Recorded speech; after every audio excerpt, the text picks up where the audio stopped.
2015 All-Star Classic here at Hadlock Field earlier tonight. Nice moment. Blake Swihart here throwing the ceremonial first pitch. Robbie Scott, his roommate from last year in Double-A, there to catch it. Robbie Scott in the game tonight, and Blake Swihart joining us now here live upstairs. And you know, Blake, we talked about it. You were in the All-Star game here at Double-A last year, and we showed 7-8 players from that game are now in the majors. You know, you sort of make that jump to Double-A. And we were saying earlier, that's really where you start to get that feeling that now you're within sight of the majors. Yeah, I mean, definitely. I mean, I think you see a lot of teams that pull up a lot of their guys straight from Double-A, don't even send them to Triple-A. So I think once you get to Double-A, if you can prove that what kind of player you're going to be, how you're going to handle yourself, I think that shows the big league team and staff what you're capable of. Well, Blake, the 2014 team that you were on here in Portland, so many of you have quickly gone up, so it's almost like you're all going up together. That must be a special thing. Yeah, I mean, definitely, you know, just being around those guys all the time throughout the years and then going up there and they're there with you right now. I mean, it's special. You know, you just have that team chemistry, and, you know, all the guys in the clubhouse are getting along really well. You know, Christian Vasquez goes down at spring training. Ryan Hannigan gets hurt early in the season. All of a sudden, you're there learning hitters on the other side, learning your pitchers. You know, now that you can look back at it a little bit, how challenging was all of that to come together so quickly for you? You know, just all the information that went into it, and, you know, coming here, you have like a dumbed-down version of the scouting report, I guess you'd say. You know, we go through each batter.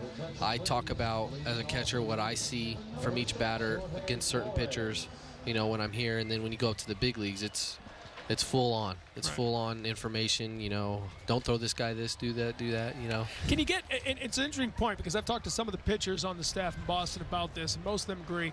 We're talking to Clay before he got injured. Sometimes you can overthink it. Yes. You know, get away from the strength of the pitcher and get caught up in the weakness of the hitter. Is that something you have to watch at that level? That's the biggest thing. Each pitcher has a strength.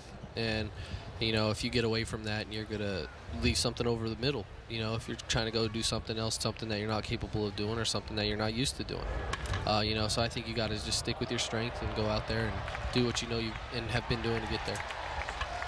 Base hit for Jorge Flores there as he's able to beat out the throw. Eduardo Rodriguez was in Bowie, and then he gets traded here to Portland and put himself on the map. Tell us what makes him so special. You know, he's a competitor. He goes out there each time he gets the ball, and, you know, he has that charisma on the mound that, hey, I'm the man. You know, he just goes out there and competes. It's almost easy for him. You know, he looks relaxed no matter the situation. Bases loaded, no outs, nobody on. He has the same composure every time. Baseball's about comfort, right, for you as a player? Exactly. And Brian Johnson called up now. He'll be in the rotation after the break. Was it only a matter of time? You know, Henry Owens probably next in line. So many good young pitchers have come up through this system. Was it only a matter of time before we started seeing them at the big league level? You know, I mean, just like you guys, we don't know when our time is. But, you know, you see those guys go in, day out, and doing their job and doing it really well. So, you know, somewhere, somehow, they're going to get up there. You know, back to Rodriguez real quick. You know, the whole thing about tipping pitches and whatever that was, the way he handled it, to me, spoke volumes of how cool a customer he is, because you had everybody talking about it at the major league level as Casey Hobson flies out to left there, and he handled that as well as any veteran could. Yeah, definitely. I mean, he put the work in to go fix it, and I think the very next outing, I mean, it was a complete difference, and he went out there and did what he does best, and that's went out there and go win a ball game. How about you now? You injured the toe in Kansas City on that slide. Worked out. Ryan Hannigan came back. You could start to get treatment for that. What's the schedule to get you back now? Yeah, I'm actually starting tomorrow with Portland. I'll be in New Hampshire playing with Portland, and then I think after that series over there in New Hampshire, I think I'll come here and play a couple games also. How much have you learned about yourself this season? In all aspects of the game. You know, a lot. You know, just trying to take in information, not trying to do too much, not trying to prove myself too much, just go out there and do what I've been doing and know what I can do. You haven't caught as long as some people think. You know, you think being a big league catcher you caught from Little League, but it's been not that long for you. No, yeah, started catching, you know, pretty much when I signed with the Red Sox out of high school. It's amazing. It's not an easy position to learn. No, you know, but I pride myself on being coachable, so I feel like whenever somebody had something to say, I would listen to them and try to get that work in and get it done. Well, my favorite moment was when I saw you at the Pawtucket home opener, you were ready to catch Stephen Wright. I said, so, you know, what other knuckleballers have you caught before? You were like, no, this is it. You know, Exactly. I've learned with him.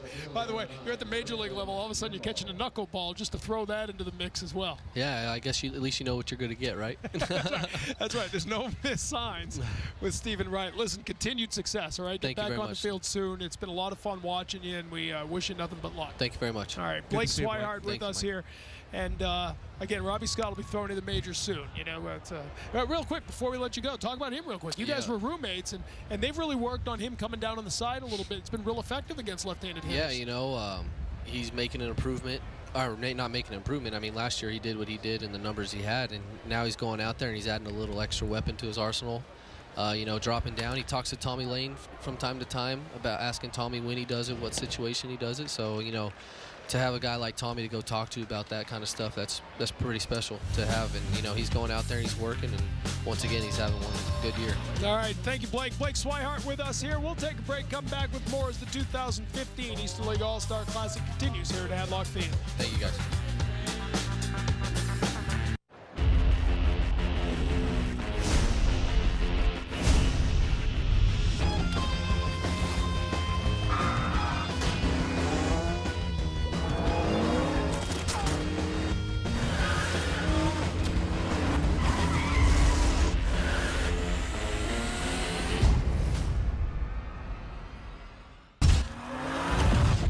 Right now, lease a BMW 320i xDrive sedan for as low as $289 a month.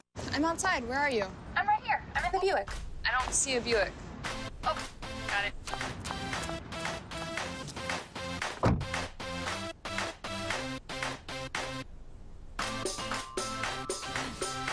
Encore, the expectation-shattering crossover from Buick. Wow. Now current lessees, switch to Buick and lease this 2015 Encore for around $190 a month with just $190 due at signing. Find your dealer at BuickDealer.com. 4-1 East leading the West. Red Sox, meantime, back in action after the All-Star break. A little late-night baseball Friday night as they head west for a 7-game road trip that begins with 4 in Los Angeles against the Angels. Our coverage begins Friday night at 9 on Nesson. As we roll on here, Austin House coming in here to begin the 7th inning. Austin House for New Britain. Yeah, and also a good friend of Blake Swihart, who just told us in between innings he's tied for the league in saves with 19. He had 34 games appeared in before the All-Star break, which was second in the league, and he's the closer for the Rockcats, and he'll come in the 7th inning, which is a little bit different than he's used to. All right, our guests continue. Blake Swihart moves on. John Jennings joins us now, city manager of the city of Portland. How you doing, John? Nice to see you. I'm good. How are you? Good. Still wearing the green. I love that, by the way. Yeah. Of course, you might be at home saying, I know that name from somewhere. I'm not sure how many NBA coaches, executives move on to become a city manager lately. How does that happen? How does that road lead you from there to there? Well, what's interesting is how I made it to Portland, I started the Maine Red Claws, the Celtics minor league team. And that was how you came to Portland? How I came to Portland. Red Auerbach, who was like my grandfather, shortly before he died, he said to me, you know, you really need to get back into the game. But I was more of an entrepreneur. I really wanted to create a business around basketball. And the NBA, I talked to them about the idea of the D-League, the NBA Development League. And I ran around New England for a couple of weeks trying to figure out exactly. In fact, quite frankly, I thought the team would be in Providence. Ah. And I fell in love with Portland. Yeah. And it really was a great decision. And then got the team off the ground and went well. Right there in foul territory. Yeah, exactly. Right there, that building. Yeah, I lived here 7 years. It is such a great city, isn't it? It really is. You know, I'm blessed to be the city manager now, get to run the day-to-day operations of the city. And the D-League has really worked out. Now you're starting to see that sort of development feel where a player will go, and you'll see that movement up and down, especially with the Celtics. A young team now, they've really started to use this team. Well, you know, it's interesting. When I was coaching, so I was with the Celtics from 86 to 97. And remember when we drafted D. Brown and a few of these younger guys, and we wished that we could have a development league that we could send our players to. And so now the NBA is created a legitimate development league, very similar to what we're watching tonight. I love coming to Hadlock and watching the Sea Dogs play and everything. Although I do have Red Sox season tickets. Yeah, well, that's good. We got to get you back down there from time to time. Yeah. Having this event here, everybody coming together last night for a nice event. It's such a special place in the summer. I know you had the fog last night a little bit, but you see tonight what makes this such a special place when you get an evening like this in Portland, Maine. It really is a spectacular city, and I really hope a lot of people, I know we have a lot of folks come up from the greater Boston area to Portland, but we hope that many more. I have no control over the fog as much as I'd like to. You're working on that? Yeah, city manager, I only have so much, but I do have a police force, though. But they can't help you with the fog either. No. There's Bernard. He gets that one to the gap in right field, rolling all the way to the wall. That'll drive in a run. It'll be a triple for Bernard. So a couple of hits here to start off the top of the 7th, and the lead is cut to 2. John, the professional teams in this city have had such a positive impact, not only on the field, but with fans coming to games, with the community aspect of it. The Red Claws, Sea Dogs, and Pirates have done a lot for the community here. All the teams have really have done that. In fact, quite frankly, the Sea Dogs are the gold standard. When I first came to Portland, Street and Smith does a biannual analysis of minor league cities. When I first started looking at Portland, they were ranked 72nd in the country. After our first year, Portland, Maine was ranked 5th because of the Sea Dogs, the Pirates, and of course the Red Claws. And the commitment that all 3 teams make to the community is phenomenal. And great to have the Pirates back at the Civic Center where they belong, have all that settled. Yeah. I got to point out, pat myself on the back here, I am a Pirates Hall of Famer. So nice, the broadcasting wing. Ryan Mulhern, who played, called me, congratulated me, and said, "Now I'm not the worst hockey player in the Hall of Fame." So welcome aboard. That's the least I could do. But it really is, to me, the perfect minor league developmental town, whatever you want to call it. Great size, great fans, and if you can have the team with the connection to Boston, be it the Sea Dogs or the Red Claws, that's the ideal situation because they know these players as they come up. Let me tell you, particularly on the baseball side of things, people love minor league baseball, and we have our version of the Green Monster, and it's really a special place. And Jeff Iaquesa, who runs the Sea Dogs on a day-to-day basis, they've just all done a fantastic job and continue to do a fantastic job. Yeah, one of the great things that I've been involved with here, being the voice of the team, is the Strikeout Cancer in Kids. Every strikeout for a Portland pitcher, money is donated, and you see how much money has been raised since 1995. It truly is $4 million. It's an amazing thing that this team has done. In the Barbara Bush Children's Hospital and so many other things that the team is out doing things. Just today, frankly, many of the All-Stars were out with kids at the recreation programs. Well, we congratulate you on everything going on here, and real quickly, so give us the inside scoop on the Celtics. They on the right track? Do you like what's happening? Well, I believe in Danny, so I do believe that they're working on it.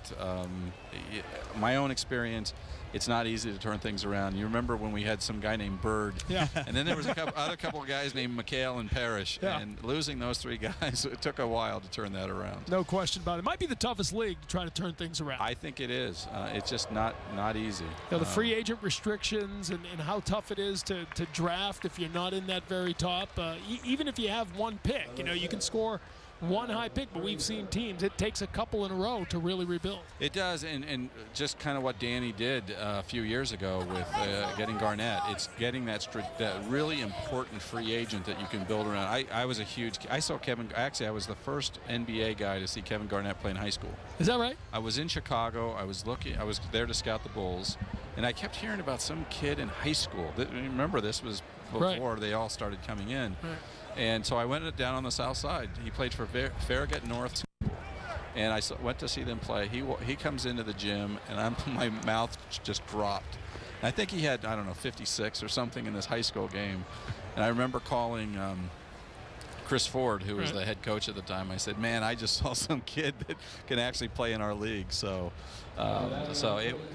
getting Kevin Garnett really was the key. Yeah, the way Danny was able to move all that, you got Ray Allen, you get Kevin Garnett, and all of a sudden you've got that trio to build on again. I still refuse to call them the big 3, right? Absolutely. The other 3, or whatever you want to call them. But what's really important to remember is that leadership element. Like when I was there, we had Bird. And Larry was the ultimate leader in that he wasn't a screamer. I mean, he wasn't, always yelling at guys in the locker room. He led by example. I mean, Garnett left everything on the floor every single night, and he was one of those passionate leaders that you've got to have to win a championship. The way Magic was, the way Michael was. Guys who make the other players around them better. Absolutely. They'll elevate their game. Well, again, we appreciate the time, John. Great to see you again. Wonderful and congrats on everything here in Portland. Great city.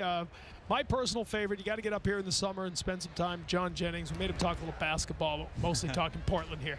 Yeah, the Eastern League All-Star game rolling on. Thank you, John. Thanks, John. All right, a run in, but it's still a 4-3 lead here. 2 runs in now after that RBI triple from Bernard, the RBI single from Gallus cutting the lead, but then 2 quick outs. And now the tying run at third base, Lattimore at the plate, and it's a 3-1 count as House tries to get out of the jam and keep that 1-run lead. He'll walk Lattimore here. I'm sorry, Lattimore walks here, and that will put men on the corners with 2 outs. Yes, we got a little confused here from what the changes that we were given.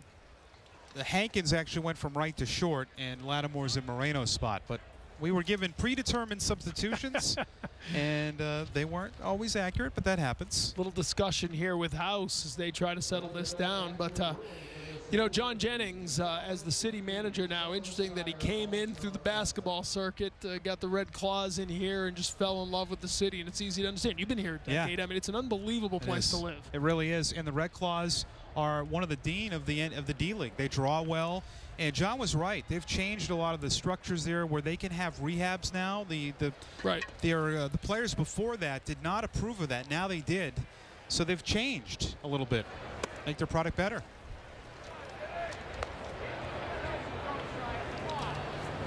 And they play again right here on the foul side of right field. That's the Portland Expo, which is the home of the Red Claws. Celtics D-League team in the winter in the shadows of Hadlock Field, the home of the Sea Dogs in the summer. There you look at the Expo and the Portland Ice Arena right next to it where the Pirates practice, Fitzpatrick Stadium where they have great football. And the Claws played a playoff game while we were playing this year. Oh, is that right? Yes. Same time. Oh, that's great. You could not hear the basketball, though, from the bricks, but it was really cool. We were hoping unfortunately, they lost. They were eliminated right away, but it was kind of neat to have them playing at the same time we were. Yeah, absolutely. I'm sure parking was hard to come by. All right, meantime, Dan Gamache here. Won the home run derby, draws a walk here, and so now the base is loaded with 2 outs in a 1-run game in the 7th inning. And that'll bring up the cleanup hitter, Josh Bell, who roped a double in the 6th inning. He's 1 for 3 on the night.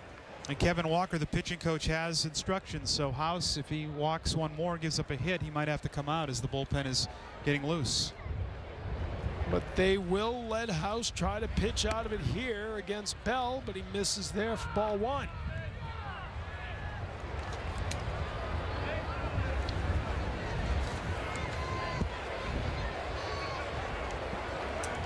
Bell was ranked the #4 prospect in the Pirates system coming into the season, a 2nd-round pick in 2011.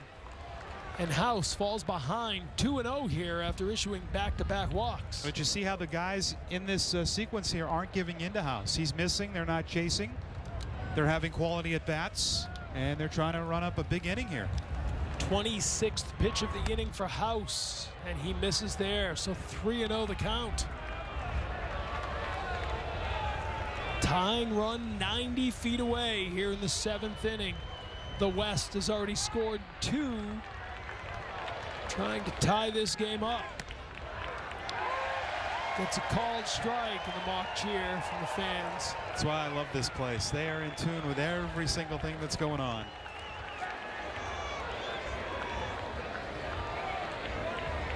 "27 pitches, only 12 of them strikes for House. Fly ball to right field. It is high. It is up against the wall. And it is foul. After all that. Shades of Tom Brunansky down in the corner there. We couldn't see it, but The sign from the umpire immediately that that ball landed foul, and a sigh of relief from everybody here as you take a look at the replay. Ball coming down, and it hits off the sign. You can see the 330 sign in foul territory shaking. Just missing a grand slam in the All-Star game. Now the 3-2 pitch misses outside, and the game is tied. Well, that'll probably do it for House. And that will do it for House. So House struggles here. 3 hits, 3 walks, and 3 runs scored. Bases loaded as he comes out of the game here in the 7th. The West has battled back from a 4-0 deficit early, and we are all tied up at 4 apiece. And Robbie Scott will come in. So the Sea Dog, as we've seen all the Sea Dogs now into the game as Robbie Scott jogs in. He's got to come in and pitch in a big spot. Left-handed reliever coming in. You heard Blake Swihart talk about him earlier. You spoke with him before the game.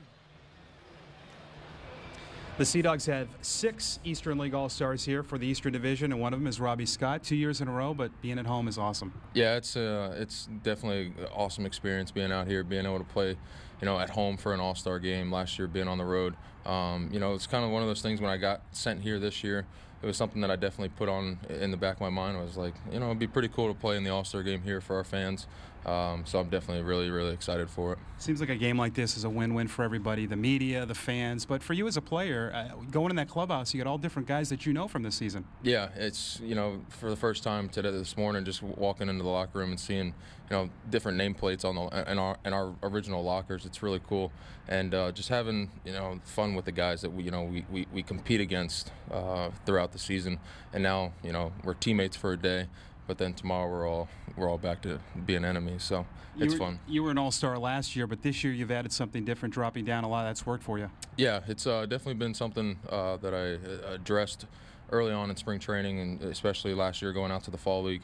Something we implemented, and it was a little bit of a struggle at the beginning of the year, just trying to get consistent with both arm slots, especially bouncing back and forth. But it's definitely come on as late. I feel really comfortable with it, being able to repeat both deliveries from both sides, and I'm excited for it, and it's definitely added another element to my repertoire.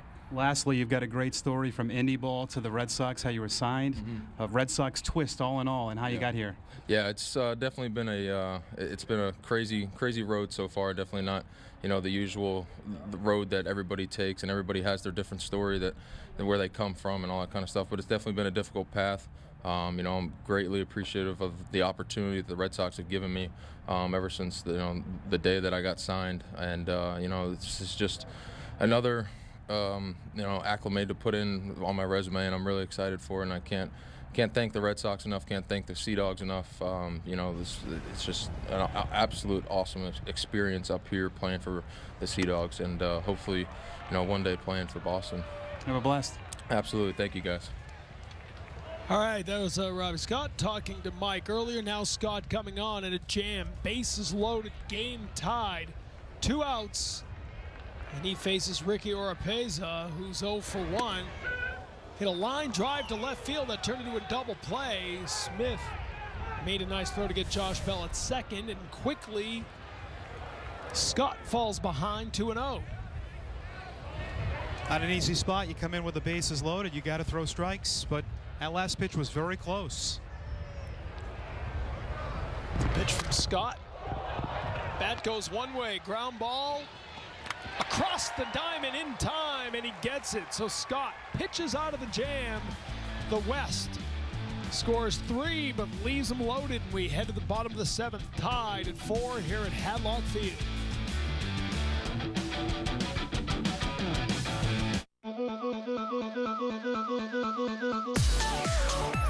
Feel like a kid again with Dunkin's new Oreo and Chips Ahoy flavored Coolata and iced coffees. Classic cookie flavor in every sip.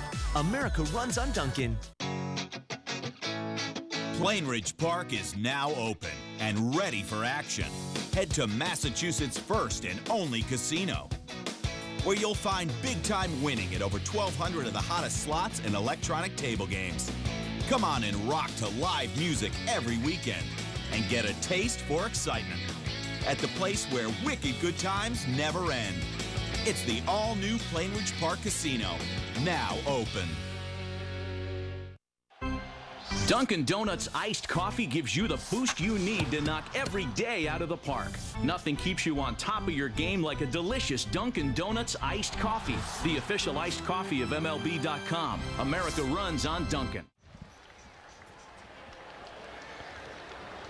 We are here in Portland for the 2015 Eastern League All-Star Classic. And tonight after the game, tune into NESN Sports Today, presented by People's United Bank. See what know-how can do. Adam and Jameson preview the second half of the season for the Red Sox. And Sarah Davis recaps day 2 of Bruins development camp. It's all coming up after the game on NESN Sports Today. That was a nice play by Flores to end that top of the 7th, where the West were able to get a lot of walks there in a row, 3 with 2 outs to tie the game, and they had some very good at-bats. But now this, obviously, you know, in an all-star game, TC, it's going to turn into a bullpen game, but now with it tied here late, it certainly will, as every little pitch will be important for these guys. And I heard rumors about what would be in store if they were to finish tied. Yes, it's a home run derby shootout. Love that. I think it's great. Well, you only have so many pitchers here. You can only go so deep. You can't keep throwing guys out there. They don't add extra players over the years like they have at the major league level. You don't want to tie. We saw what happened at the major league level when you do that. So if you finish 9 innings tie, you go to a home run derby shootout. And you'll be doing that in front of 7,368 fans, including that one right there. That I don't think that little one wants to see a shootout. I think they want to see it. I mean, obviously, you know how you want to see this end. You want Carlos Asuaje or somebody on the eastern side to get a walk-off hit, and this place will explode. There you go. Or you can get it in the 7th or 8th inning. You don't have to wait for the walk-off hit.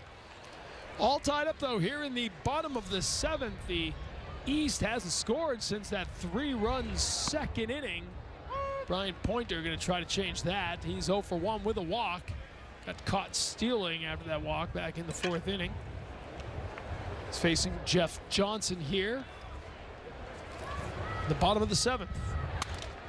Ground ball back, pass to Johnson. Snagged there at second base, but the throw from Frazier up high. Good effort by Frazier. That throw just pulling Bell up off the bag. Yeah, very good play. And look at the athleticism not only of the second baseman, but of Bell, the way he was able to leap late and almost make that play. Boy, Jeff Johnson of Akron, their pitching has been unbelievable. 1.34 ERA, 32 games, no earned runs in 29 of 32 games. I like that statistic better than the ERA. 14 of 14 in save chances. He missed all of last year with Tommy John surgery. Now he's back pitching in the All-Star game. Facing Jake Cave here, who's up for the 3rd time, 0 for 1. Sacrifice fly, drove in the 2nd run of the game. That was way back in the 2nd inning. 2 batters later, Sea Dog shortstop Marco Hernandez hit a 2-run homer to make it 4-0, but the West has battled all the way back. Now the East trying to make something happen here in the bottom of the 7th after the leadoff infield single for Brian Pointer.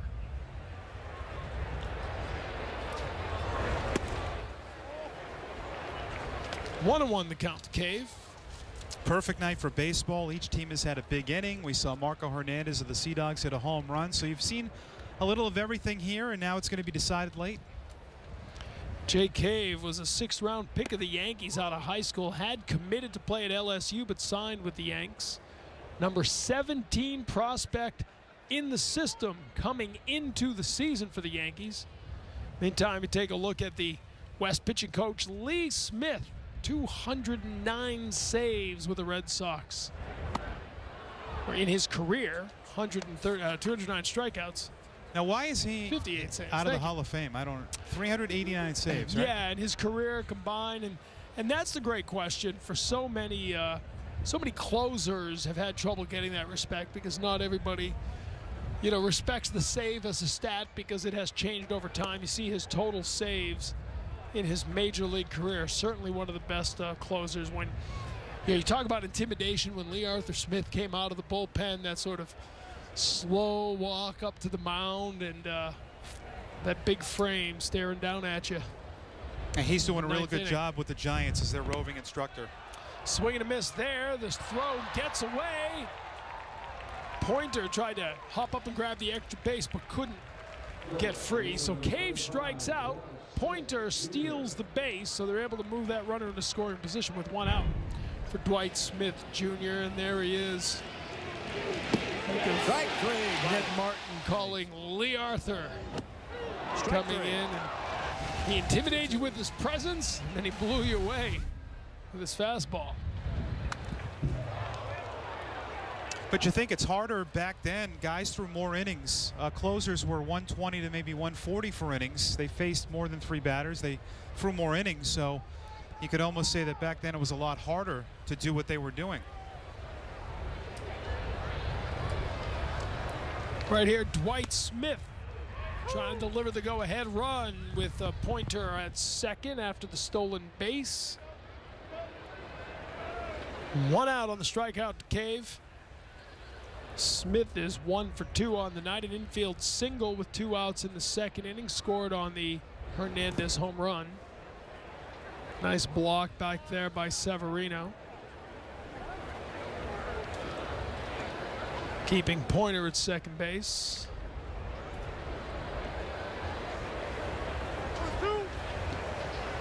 One and 2 the count to Smith.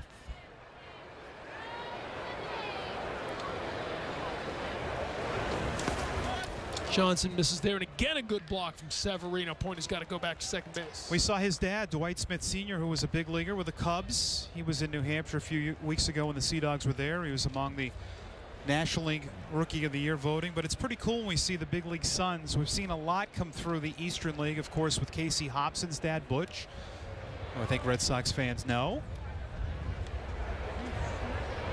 As a player and manager, gets called third strike here as Smith thought about it but couldn't pull the trigger, and 2 strikeouts now after the leadoff infield single for Pointer. This is 91 right in. Look at that. A little bit of a cut late. So Smith thought it was in, but you see the result, it was right there. Now a chance for Gavin Cicchini, who came in for Marco Hernandez. 0 for 1 on the night for Cicchini. Takes a called strike there, Jeff Johnson. Throwing strikes here in the 7th.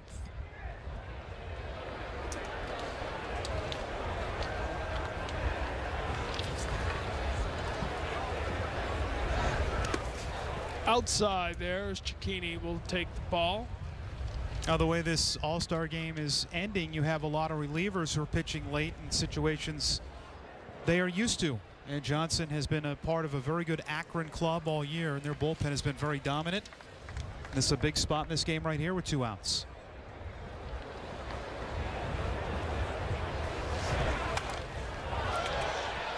Cicchini fouls this one back up and out of play. Cicchini hit a grand slam on the 4th of July against the Sea Dogs. Yes, that was game 1 of that series. We started on a Saturday, and he's got pop. I mean, you look at his size. I think sometimes you're deceived by guys that maybe not look like they're power hitters, but he's very strong, and that must be a fun family in the wintertime, them talking baseball at the table. 12th pick overall by the Mets in 2012. 2-2 the count now to Cicchini. 2 down here, tie game, bottom of the 7th. Now the Eastern Division? The Mets have been unbelievable with player development. We talk about the Astros and the Royals, but the Mets are right there.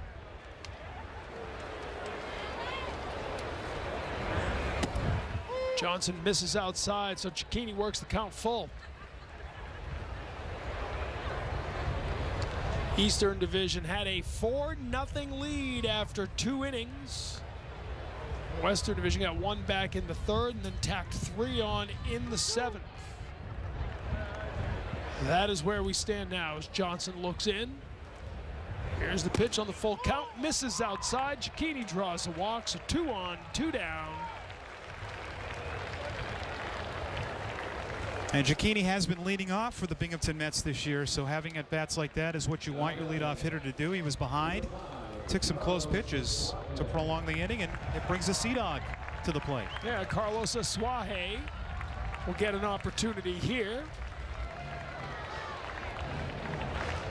Came in for Josh Rodriguez, popped out to the catcher here. First pitch swinging to the first base side, and he'll get it over to Johnson in time to end the inning. So a hit, a walk, but no runs. We head to the 8th, tied at 4.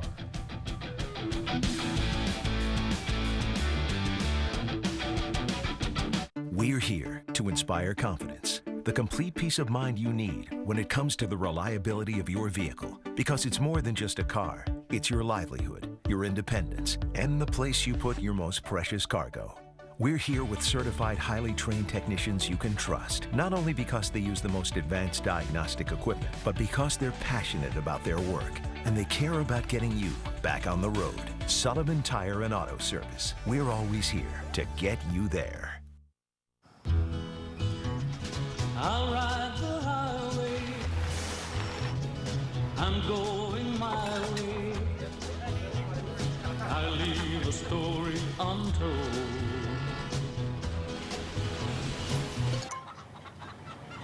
You just keep sending more pictures.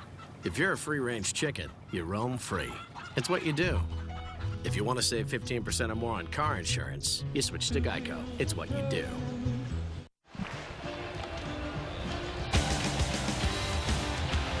The 2015 Eastern League All-Star Classic on Nesson is presented by Sullivan Tire and Auto Service. Thank you, New England, for 60 great years.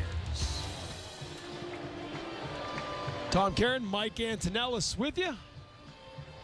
Nobody's hit it up there yet, not even in the home run derby. No, but last year Sean Coyle hit it through there, and I was impressed that I actually saw it. I thought I would, the day that would happen on the radio, I would blow that call, and I actually did see it. It was all luck, but Coyle hit it through. All luck on your part. Of course. Not on yes. Sean Coyle's part. No, he knew he could do that. So two of him and a fan got to split a cash prize, but nice. It was really cool to see someone do that. That's a long way out there. So before games, a lot of the relievers try to throw baseballs in that. Yeah, which is nice of them to throw baseballs in there that end up going in the trees. There you go. Yeah, right. Yeah. All right. 8th inning here at Hadlock Field. Robbie Scott back out after he got out of that bases loaded jam, came in relief of Austin House, and was able to retire Oropeza with the bases loaded, so he comes back out now. Here to begin the 8th inning. And he faces Pedro Severino.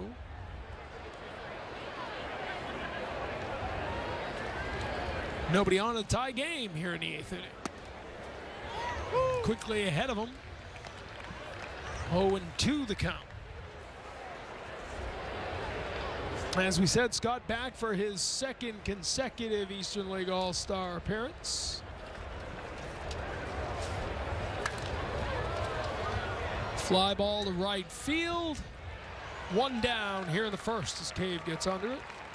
And Robbie's really been able to command dropping down both with the fastball and the curveball. So it just makes those hitters look uncomfortable. And he's really perfected that, and he's really grown in that kind of role in the last month. Yeah, that was, talking to him before, it was really once he sort of found the command and velocity from the side, it was then learning how to refine his arm slot up top. Yes. And how to mix the two together without any problems. And he feels this last month, as you said, it's really starting to come together for him. I think his curveball is better than it's ever been, and he can throw it from 2 different arm slots, which makes it really funky if you're a left-handed batter. Facing Winton Bernard here, the right-handed batter. 2-0 the count with 1 down. 8th inning at Hadlock, game tied at 4.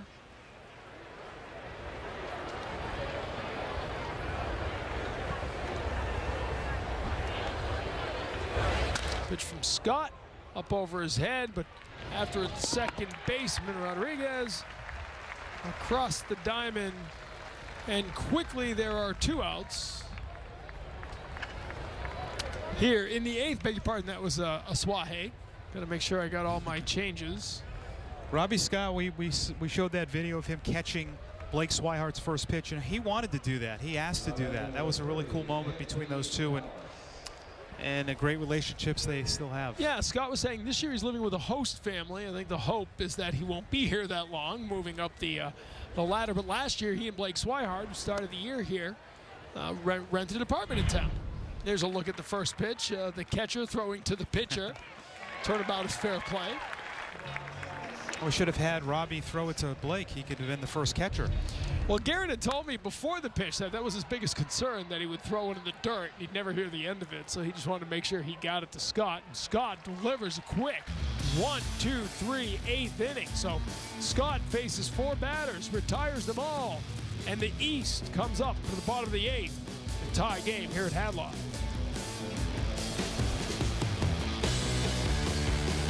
No one. Come on. I thought you measured. I did measure it. Just take the cushions off. They are off.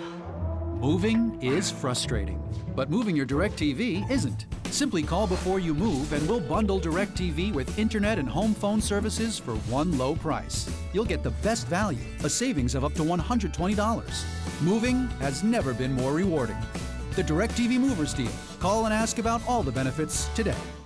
I got a lot of love, people. My heart is pounding with flavor. Craving big-time flavor? Get Checkers and Rally's famous Big Buford. Add our Big Chicken Deluxe and get 2 of the same or 1 of each. Just $6. Checkers and Rally's. It's in the bag. Thanks to Gold Bond Powder Spray's fresh scent, I smell as good as I look. Is that even possible? Gold Bond Powder Spray. Cools and dries your body and leaves you with a fresh, clean scent all over. Stay cool with Gold Bond. A terrific summer night here in Portland, Maine, along Casco Bay. Don't forget, each morning from 5 to 9, check out all the big plays you might have missed the night before on Nesson Sports Update, presented in part by Town Fair Tire. The 20-minute format will bring you up to speed as you get ready for the day. If you're up early, catch up. Nesson Sports Update every morning from 5 to 9. Gilberto Mendez on from the Harrisburg Senators, the Washington Nationals affiliate. Mendez, 29 appearances on the season, to ERA of 2.66. He'll try to keep this thing tied and give his team a chance to do something in the ninth. And has been a very good reliever for the Senators. And Harrisburg's a Washington Nationals affiliate. They've had some pretty good arms come through there. And Mendez can bring it between 90-91. Non-drafted free agent, international free agent signed back in 2011. Last year led High A Potomac with 7 wins, 7-4, along with 15 saves, and a 3.14 ERA. Now this year in Double A, a 0.90 month of June, earning an opportunity to be part of this all-star game, and now he'll face Jorge Flores here in the 8th. Flores singled in his first at-bat back in the 6th inning. Try to get something going for the Eastern Division All-Stars here in the 8th. So this will be a final at-bat win for someone. Either you score here and win it in the 9th, or it goes on. And on. But not on and on. No. Because we'll get to a home run derby if it comes to that. But Flores doesn't want that to happen. Fair ball? No. Foul. Just foul. Down the third base line. So we talked about this, a home run derby shootout. Each manager will select 3 to receive 1 swing if we go, as you see that just foul. Good call by the umpire. And you could see we had a 5th umpire down the left field line. One of the bullpen catchers very emphatically was saying foul.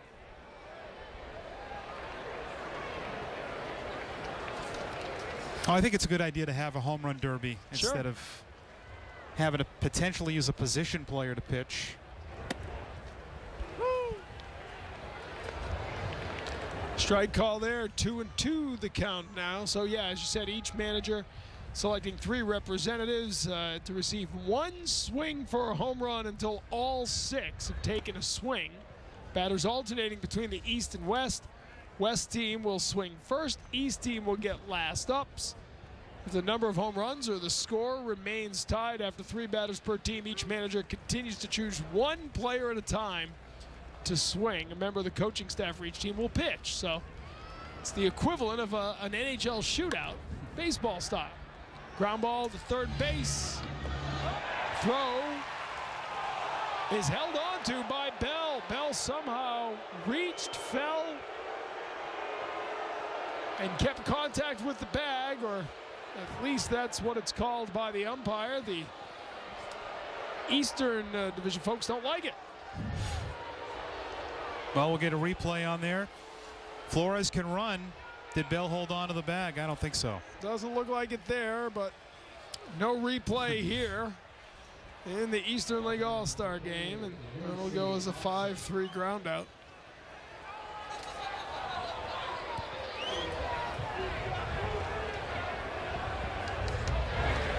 And that'll be 1 down now for K.C. Hobson. As you mentioned earlier, son of Butch Hobson, Red Sox third baseman, later manager of the team. His dad batted right-handed. Casey's a big left-handed slugger who wants to pull the ball every time. Quick hands, has a grand slam in this ballpark. And a 6th-round pick out of high school. Swing and a miss there. 1-2 the count to Hobson. Yeah, Blue Jays picking him in that 2009 draft out of Scottsdale High School in Bakersfield, California.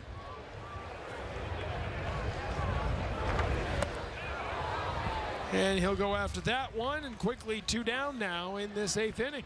Good combination for relievers to have. Fastball 90-92, and you drop in that changeup. Mendez did that back-to-back. He had Hobson so out in front. The hitter tells you the pitch. I mean, look how this drops. No chance.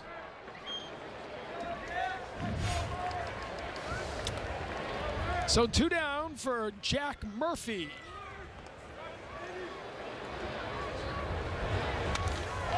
Popped out his first at-bat, sends this one high to the right side. It'll drift foul.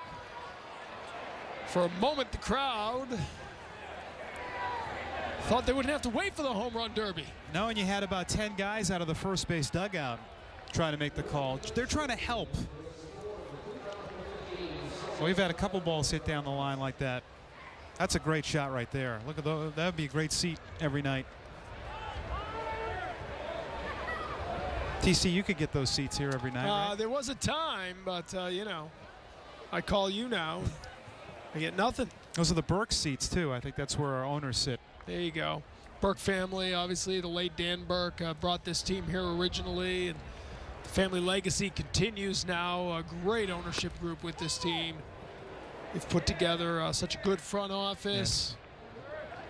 All the way from Charlie Eschbach down through the group that works the games every night here. Familiar faces up in the press box that I see 20 years later still working game nights. It's a big family, and the Burks kind of make it feel like that, just the way that they interact with us. And it makes you even work harder for them because of how great they are. I want to make sure we give a shout out to Chris Cameron, too, who does the public relations, media relations work here, and does such a great job tonight. You know, all the local stations doing their live hits along the field. And our producer, Brian Zaccello, very demanding when he comes in town. Chris has handled all of it perfectly here over the last couple of days. Murphy out ahead of that one, so just missing on a long foul ball. This one will stay tied. We head to the 9th inning. 4-4 the score as the odyssey of the 2015 All-Star Classic continues.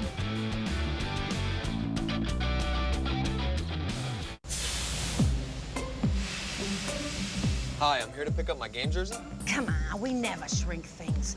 Yes? I'm here to pick up my game jersey. Ticket? Dustin, it's there. Really? For over 60 years, we've been providing New England with exceptional customer service, and you'll never need one of these. Okay, but where's my jersey? Ticket? Everybody talks, everybody talks. It started with the whisper. People people just can't stop talking about Ford. Announcing the Ford Summer Sales Event. Now get our best offers of the year on Focus, Fusion, and Escape. 0% financing for 72 months, plus $1,000 cash back, and no payments until fall. That's 0% financing for 72 months, plus up to $1,000 cash back, and no payments until fall on Fusion, Escape, and Focus during the Ford Summer Sales Event. Well, the night began with a home run derby here at Hadlock Field, and Dan Gamache wound up being the winner of the thing, but it had its moments. And again, not like last night in Cincinnati. This was the old school format where you had 2 rounds to move on to the final round. Dan Gamache hit 3 in a row in that final round. 4 overall to take the title. If somebody doesn't score this inning, the night's going to end with a home run derby as well, which I love. Yeah, it seems like the ideas in baseball have changed, and you like to see change in this game. But TC, I was down on ground level watching those guys hit, and it's so hard because the pitch is coming in with less velocity, and it's all strength. You've got to generate all the power yourself. Perfectly said. You're right. Dario Alvarez here will try to overpower Eastern hitters, or Western hitters rather, and get his team up in the bottom half of the inning. Well, the Mets certainly like him. He's on their 40-man roster. He pitched at 4 levels last year. I mean, that's hard to do. High A, Double A, Triple A, and he got a taste of the big leagues. And I think the Mets see him as a one-batter guy. There's a dramatic difference when he faces a right-handed batter to lefties. He's really tough. He's got good numbers, as you see, but National League, you can develop one-batter guys because you're going to have more chances to change pitchers. So Alvarez comes on to face Todd Hankins here. In the top of the 9th inning, Hankins stayed in for the whole game. He is 1 for 3. Got an infield single and scored the first run for the Western Division back in the 3rd inning. Trying to get a 9th inning rally going for his team. And he's ahead now, 2-0 the count. Nice job by Robbie Scott, inning in a 3rd scoreless. Retired all 4 batters. Now Alvarez coming in here in the 9th inning, 3 balls to Todd Hankins.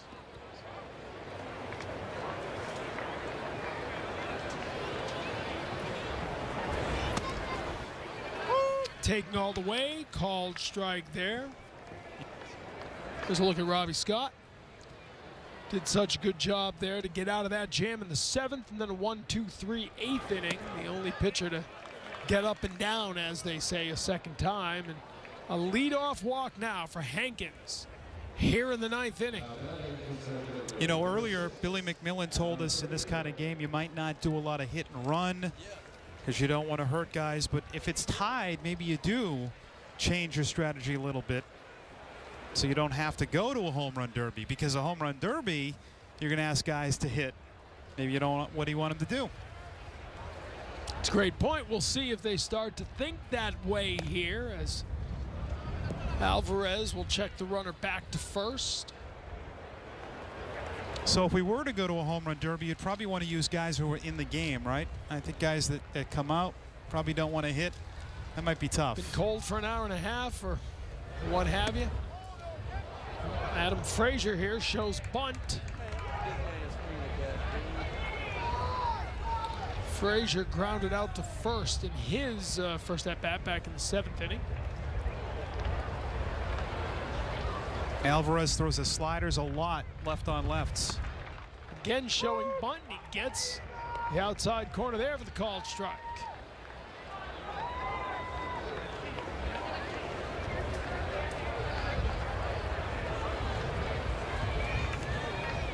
One and one the count. Tie game here in the 9th inning. Again showing bunt. Alvarez again keeping it outside. This is a tough task. You're asking Frazier, lefty, to bunt against the guy who lives off sliders when he has this matchup. So this is tough, and that was good by Frazier to hold up. Again, shows bunt, drops it down, foul, so it'll be 2-2.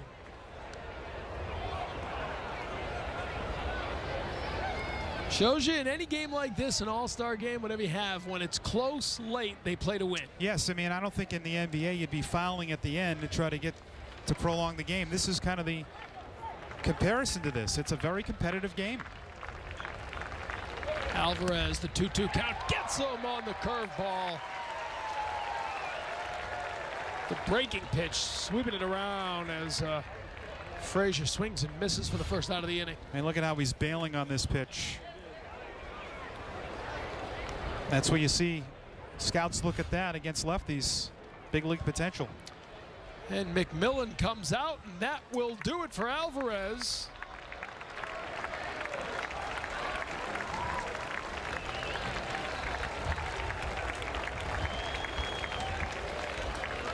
As that'll bring in Shackelford, who I believe is the final pitcher to come out.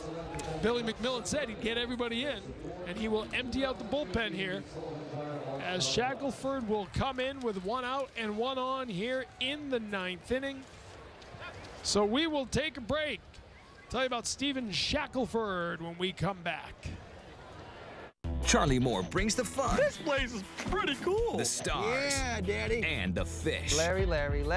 How does he do it? Do whatever it takes to make him look good. Pretend like he got more than me. Just kidding, Charlie. Okay. It's not magic. It's a fish. It's madness. Oh, my God. Yeah, it smells like a fish. A lot of anger in this boat, man. A lot of anger. The original home of the Mad Fisherman. The last fish is as good as the first. It's Charlie Moore Outdoors. Sundays on Nesson. Presented by Obashan Hardware, Eastern Propane, and Subaru of New England. This Saturday. This is Dining Playbook. We're going to take folks to a lot of the places that we think are cool. Your life is in my hands. So what am I doing? We'll cook with your favorite athletes. Boston Celtics, Phil Pressey. I'm here with defenseman of the Boston Bruins, Adam McQuaid. It was a lot of fun. And make sure you know where they like to dine. I need to know your guilty pleasure. Join us. At the intersection where sports and dining meet. What's the name of the show? Dining Playbook. All new this Saturday at 9 on Nesson. The beat goes on here at Hadlock Field, tied up at 4 at the top of the 9th. Old Port will be rocking out again later tonight. First little business here in the 9th inning as Stephen Shackelford comes into the game. Shackelford, the Reading Fighting Phils. See his numbers, 19 saves on the season.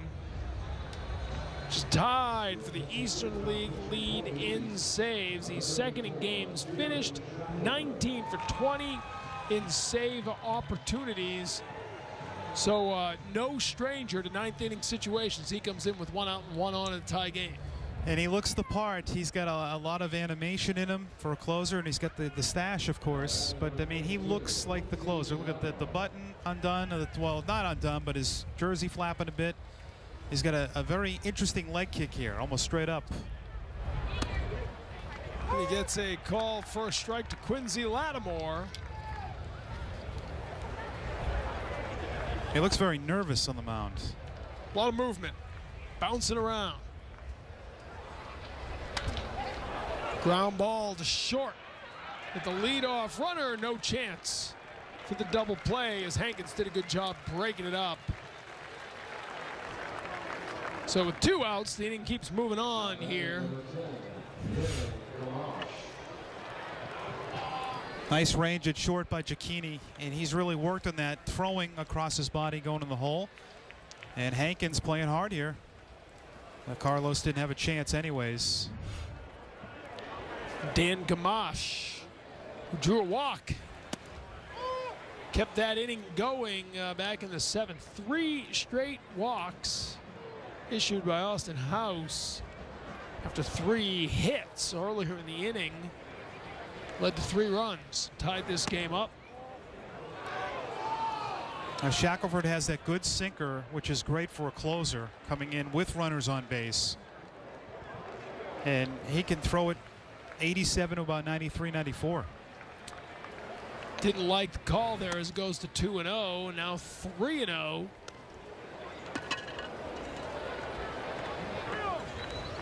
Thought he had that call on the sinker, the bottom of the strike zone, which he didn't get from the home plate umpire, Chris Tipton. Now a 3-0 pitch to Gamache. Taking all the way, called strike. Well, Gamache won the home run derby, and if he reaches, he'll have another curve on deck. So they could kind of run this all-star game here, win the derby, and have the game-winning hit from their own player. Shackelford glances back to the runner. Missing there, so he walks. Gamache has walked in each of his 2 at-bats here. And now with 2 on and 2 down, Josh Bell will come up for the 5th time tonight.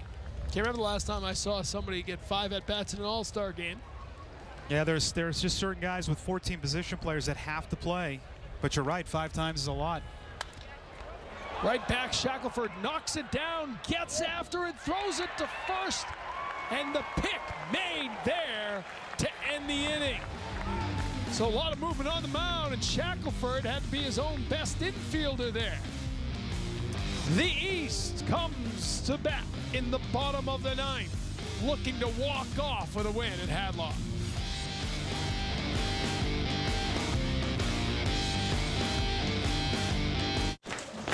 Who's ready to have a baby? Buster Posey.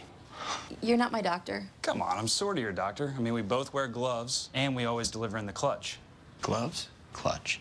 No, I'm sorry. Perhaps we take a vote? No. Okay, guys, are we gonna do this or not? Let him try. No. Sorta you isn't you. Honey, you're embarrassing me in front of Buster Posey. Esurance helps make sure you only pay for what's right for you, not someone sorta like you. Esurance, official sponsor of Major League Baseball. How do you know supporting local farmers is a priority at Big Y? Let's ask the locals.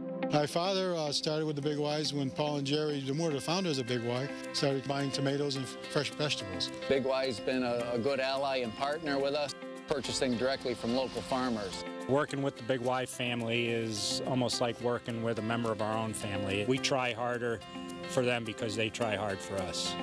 Local farm fresh. It's no big surprise. It's my Big Y. Tonight after the game, tune in to NESN Sports Today, presented by People's United Bank. See what know-how can do. Adam and Jameson preview the second half of the season for the Red Sox. And Sarah Davis recaps day 2 of Bruins development camp. It's all coming up tonight on NESN Sports Today. But here at Hadlock Field, it is the bottom of the 9th of the 2015 Eastern League All-Star Classic, and we are all tied up at 4 apiece. Michael Givens takes the mound here. This kid is special. He made his major league debut about a month ago at Fenway Park. He's a former infielder, but you see the strikeouts, but the way he throws, he doesn't throw over the top. He throws 3/4 at 95 to 97. And he is something. His strikeout at 28 of 30 games. No earned runs allowed in 23 of 30. I mean, the numbers show it, but a lot of scouts have told me that arm angle, you shouldn't be able to throw that hard. And he's already got the Fenway this year. And his scoreless inning against the Red Sox at Fenway Park. 2nd round pick of the Orioles in 2009. He will face Brandon Nimmo to lead off the 9th. And Nimmo takes a called ball here. Nimmo 1 for 3 on the night. He doubled in the 2nd inning and later scored on a Jake Cave sacrifice fly. Nimmo, fly ball. Right center field. Under it is the center fielder, Bernard.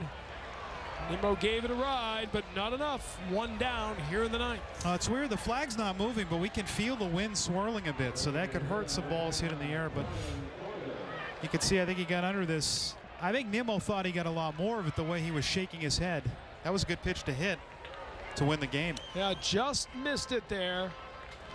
And that'll bring up Brian Pointer. Well, TC, the person in the Baltimore system that said, I think this guy will be a better pitcher, probably has got a long extension in player development, because they were right. He's a much better pitcher, Givens, than an infielder. And he gets a strike here on Brian Pointer. Pointer's been on base twice tonight, an infield single. He also walked, he stole a base. He slices that foul, and quickly Givens is ahead. 0-2 the count to Pointer.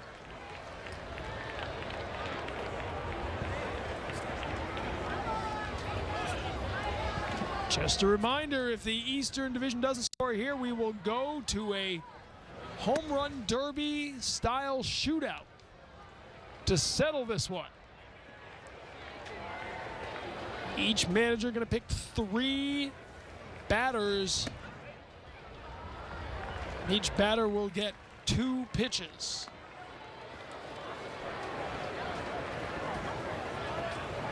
See what Billy McMillan does to send out there, but Pointer would like to end it right here with a swing and a miss.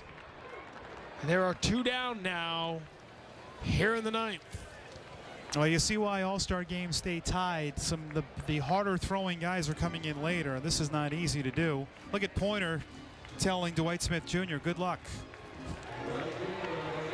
And this guy has got an unbelievable arm angle to throw as hard as he does. And he can mix in some breaking balls. Over the last 3 innings, Western Division relievers have struck out 5 Eastern All-Stars. And quickly, Givens is ahead 0-2 on Jake Cave. When you watch Givens, you say he could probably throw an inning in the big leagues, and he probably will be doing this soon. As you said, he already did once. Just misses. So 1-2 to count to Jake Cave. Cave 0 for 2 on the night. Did have a sacrifice fly RBI in the 2nd inning. Gave the East a 2-0 lead at the time. Eastern All-Stars built a 4-0 lead in that 2nd inning. The 2-run homer by Marco Hernandez was the big blow, but since then the offense has all come from the West. Givens looks in on a 2-2 count. Time called by Cave. Well, from looking at Twitter, it seems like a lot of people want to see the home run derby. They said extra innings, nah, home run derby. You're 1 pitch away from potentially getting it. As Givens deals outside, so Cave working the count full now. After it had been 0-2.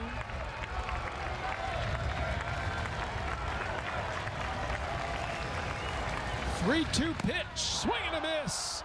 We will go to the shootout here at Hadlock Field. So how do you score this in your scoreboard? You don't. Yeah, I'm throwing the scorecard out the window. So again, let's run through the rules on this, Mike.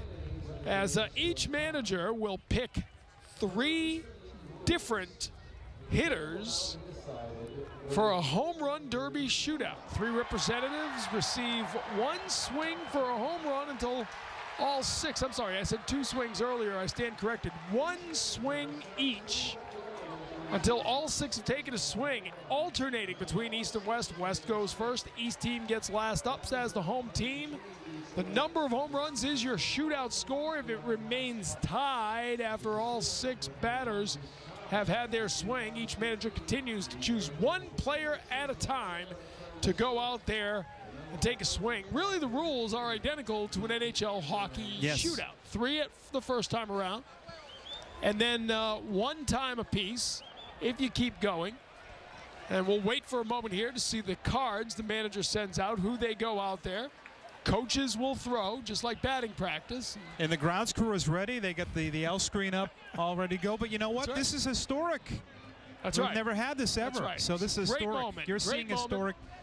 You're witnessing history here at Hadlock Field in the 2015 Eastern League All-Star Classic. I'm Tom Caron. He's Mike Antonellis, the voice of the Sea Dogs. NESN Sports Today coming up in just a couple of moments. But with the score tied at 4 apiece after 9 innings, we're going to settle it with a home run derby shootout. I'm even going to stand up for the call. That's how exciting this is. This calls for a stand-up. You know what's great about this? The bullpens empty out. This is what happens for a home run derby, is all the players will line up on each side.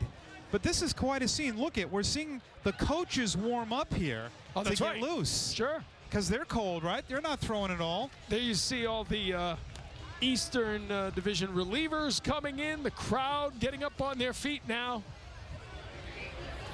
But this is much better. You don't want to see a position player come in and pitch here. No, of course this is cool. And you don't want to tie. No, it's an exhibition. Correct. And I think the other thing you want to see, the response. What has been the response to this? People went crazy here. Twitter's crazy. They want to see this Derby. And I saw some of the players doing jumping jacks down on the sideline. They're getting loose, but I think this is cool. This is a fun event, TC, and this is what it's all about. But like you said, a shootout. It's a shootout. Yes. 3-man shootout. You can see them getting loose. So it'll be interesting to see if any of the players who checked out of the game enter, because Marco Hernandez would be a good entry to this. The hometown guy who has a home run in this game. What if he was the winner? Wouldn't that be something? Hernandez had the 2-run home run way back in the 2nd inning. Scored after hitting a single in the 1st inning, he scored later, so he led off the game for the East. The hometown boy, Marco Hernandez, a shortstop for the Sea Dogs, a base hit, and later scored. And then the 2-run home run of Jason Creasy that gave the East a 4-0 lead at the time. And then that big 7th inning for the Western Division, they got 3 walks in a row with 2 outs. Josh Bell tied it, and the reason that we are where we're at is that, like you talked about, that Western Division bullpen that just brought heat, and Johnson, Mendez, and Givens to shut the door down. And just from up here, TC, you can see the players are pretty pumped about this. And it looks like it'll be Stassi. I can see Stassi with a bat. Oh, no, by the way, the wind's blowing in. You see Gamache with a bat. He was already the home run derby champ, right? And he's been in the game to the end, so you got to probably have him on your The second tiebreaker is you and I have to go down there to see if we can get one out. That'll be a long night. This is Gamache earlier tonight before sunset. The first home run derby of the night. He won that with 4 in the final round, 3 in a row at one point. Was that Ken Joyce? Yes. Throwing, so. But now the wind suddenly has come directly in here. Now, we got to be factual here. With the wind blowing the way it is, it's going to be really tough to do this. And again, you get one swing. It's a shootout. You get one swing, and then you move it on to the next guy. We have a nice comment here on Twitter. We're headed to a swing off here at Hadlock Field, but I like the shootout term. It'll be interesting to see who throws. It looks like it's going to be Aguasil, the Richmond manager, and either Joe Thurston, who threw for the Derby. He's warming up with Dave Joppy. So I wonder if you have a Richmond player against the Richmond coach, since they're used to their batting practice. Or Pace is there. But how about, it's weird to see that the coaches have to get loose. Right, of course. It's going to come out and throw. You know, so maybe next pull year something. They'll throw in about 4 hours. They can go in the bullpen next year in the 9th inning. There you go. And they can throw. That's right. That would speed it up a little bit. Get the coaches warming up out in the bullpen just in case.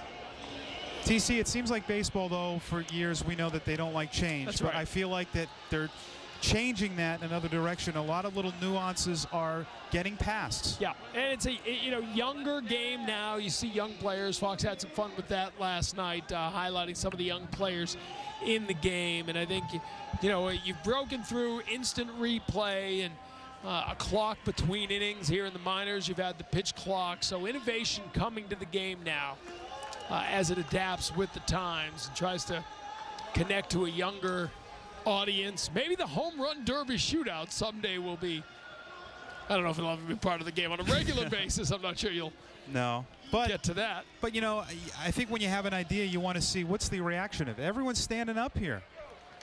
Everybody's standing up. And to begin, you'll have the home run derby champ from earlier today, Dan Gamache, will step in and lead off for the West.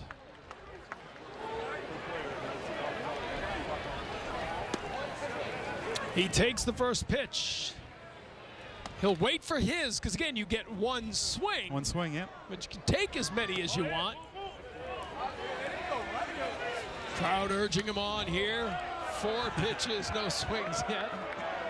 It's a tough crowd here. You don't want to be a comedian here in your first night. No, that's right. Up from the West anyway, and he'll slice that one foul. So Gamache is unsuccessful in his attempt. Stassi, as you said, will get his opportunity up. Brock Stassi stepping up as our home run derby shootout continues here. He was in the home run derby. Remember, his dad was pitching, but he did not hit a home run in that home run derby.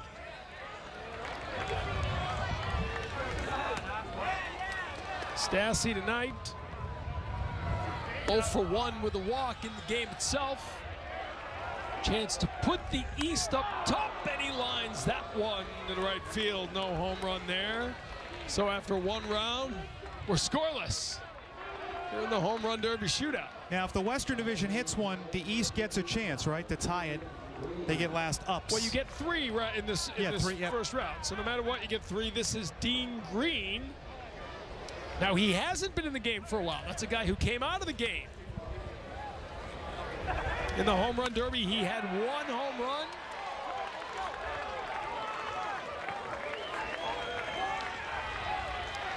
Pulled it down the line, so the West is 0 for 2. Now, Brian Pointer will get an opportunity for the East.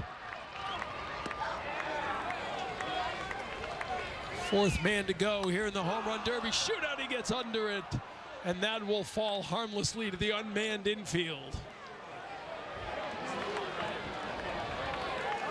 Well, we'll see if Oropesa can do it. As Oropesa steps up, Ricky Oropesa from Richmond.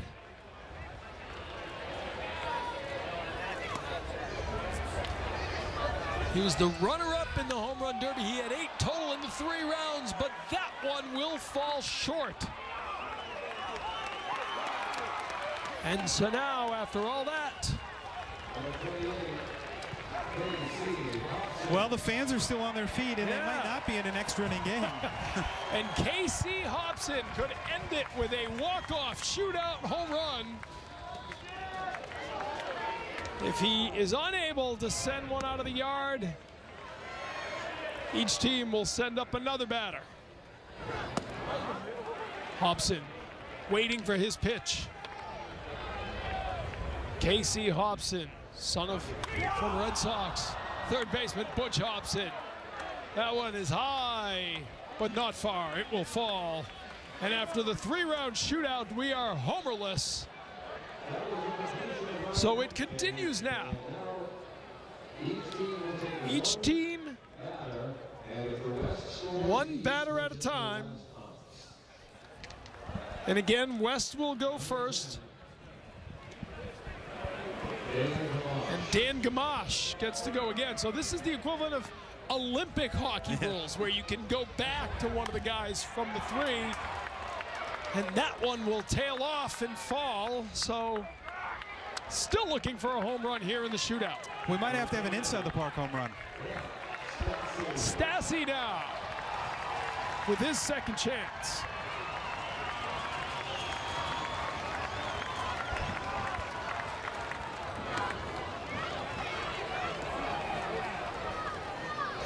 Stassi sends it high and deep to right field, but not gone to the warning track. And the shootout continues. That dugout erupted. Those All-Stars were running out onto the field ready for a celebration, but about 5 feet short of leaving the yard. These guys are going to bond a lot more from this. They were really pumped for Stassi, but got the bad news. So it is Green again now. We appear to be rolling back through the 3. I'm guessing that's what we've got going on here. Can't really send a right-handed here. You have to turn the L screen and get a left-handed pitcher ready. There's Green now.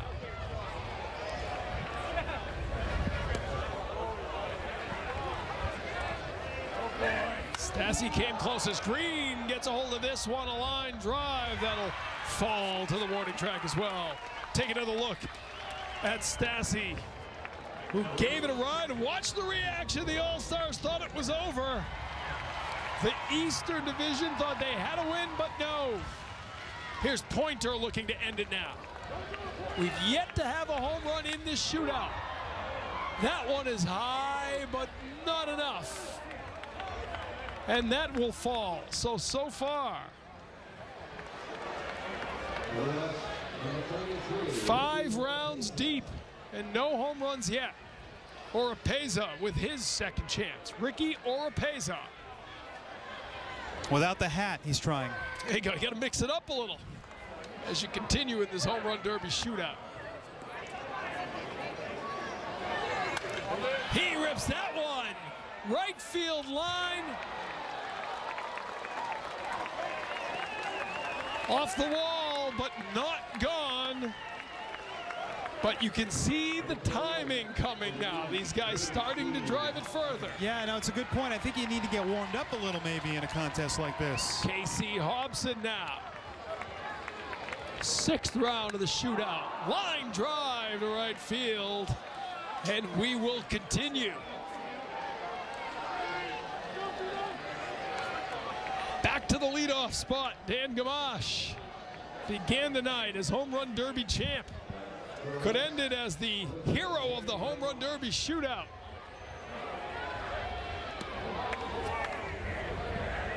He will wait for his pitch.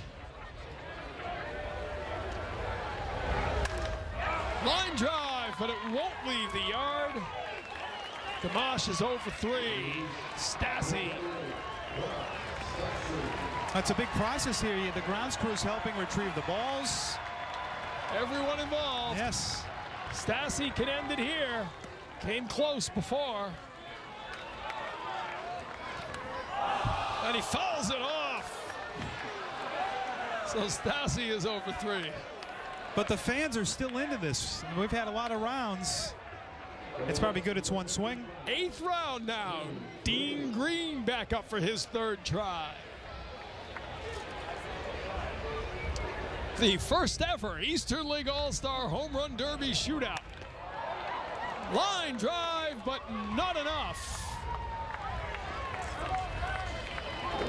And again, Pointer will get the chance to end it here for the Eastern Division.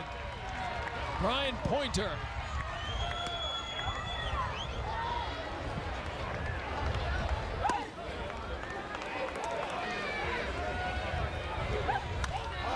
Under it, but no home run. We go to the 9th round. Give these batting practice pitchers a lot of credit. Joe Thurston and Jose Aguasil, they're throwing strikes. Gonna have sore arms by the end of this. Ricky Oropeza with his 3rd chance. Rips that one. If it stays fair, it is gone. Foul ball. Oh. What was the call? They called it foul. They called it foul. A foul ball is the call by the umpire on the right field side. Controversy here at the Home Run Derby shootout. He probably could have called it fair and no one would have said anything.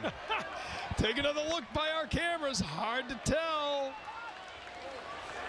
Hard to tell. Casey Hobson, you see the reaction. Well, now Casey Hobson could end it. But he doesn't. 9 rounds into the shootout and we're homerless. You can see the reaction as they still think they got robbed on that side.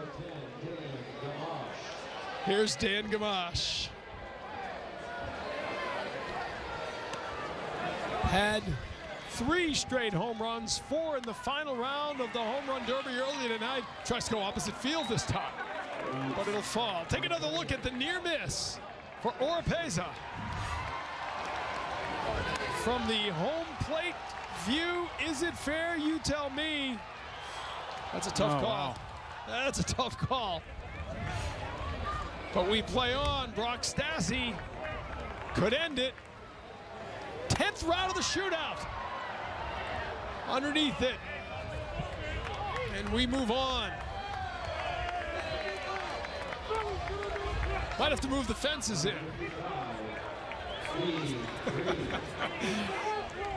We've got a pitching change. Does he have to report in? Yeah, I'm not sure. Ken Joyce comes in, pitching to Dean Green here. Green's fourth chance. And get under that. And now the chance for Pointer. Could end with one swing of the bat. And he's hit 3 home runs here before in one game. Brian Pointer rips into that one. It is high. It is far. It is gone. The Eastern Division wins the 2015 Eastern League All-Star Classic in the 11th round of the Home Run Derby shootout. The first walk-off where you can literally walk off. You don't have to run the bases. You hit the ball and you walk off. I love the idea for this kind of game. The electricity, the excitement was there the whole time, even through 11 rounds. And look at that Eastern Division. What an ending to a perfect night. 11th heaven for Brian Pointer as the Eastern League All-Stars win it at the home of the Portland Sea Dogs. Is the final score 5-4? I honestly don't know. Is that what we call it? Yes. 5-4 is the final score, and a 1-0 shootout win. A lot of fun here at the 2015 Eastern League All-Star Classic. I want to thank the entire staff of the Portland Sea Dogs for making this so much fun. Mike Antonellis, I want to thank you. Had a great time tonight. Thank you very much. Had a great time working with you. Did a great job. We appreciate it. It was a lot of fun for all of us here at Nesson. I'm Tom Karen. Final score for the final time. Eastern All-Stars 5, Western 4, a 1-0 shootout win on the home run from Brian Pointer. That does it from here at Hadlock. Time now for Nesson Sports Today. Don't miss this summer tire sale event. A thank you for 60 great years from Sullivan Tire. It's our Goodyear in Kelly. Buy 3, get the 4th tire free sale. Buy 3, 4th tire free is a Sullivan Tire exclusive with thousands of select Goodyear and Kelly tires in stock. Or buy 1, get the second one at 50% off. And you can save even more with manufacturer mail-in rebates on select tires. We're celebrating our 60th anniversary with these great deals. Thank you, New England. Be sure to come out to McCoy Stadium this season to cheer on the Governor's Cup champion Paw Sox and enjoy the thrill of seeing the next generation of Boston Red Sox stars up close. Tickets are only $6 to $13. Parking is free and the fun priceless. For individual tickets or to plan a group outing, visit pawsox.com or call 401-724-7300. Paw Sox Baseball. Your team, your champions. This is Nesson, home of the Boston Red Sox and the Boston Bruins.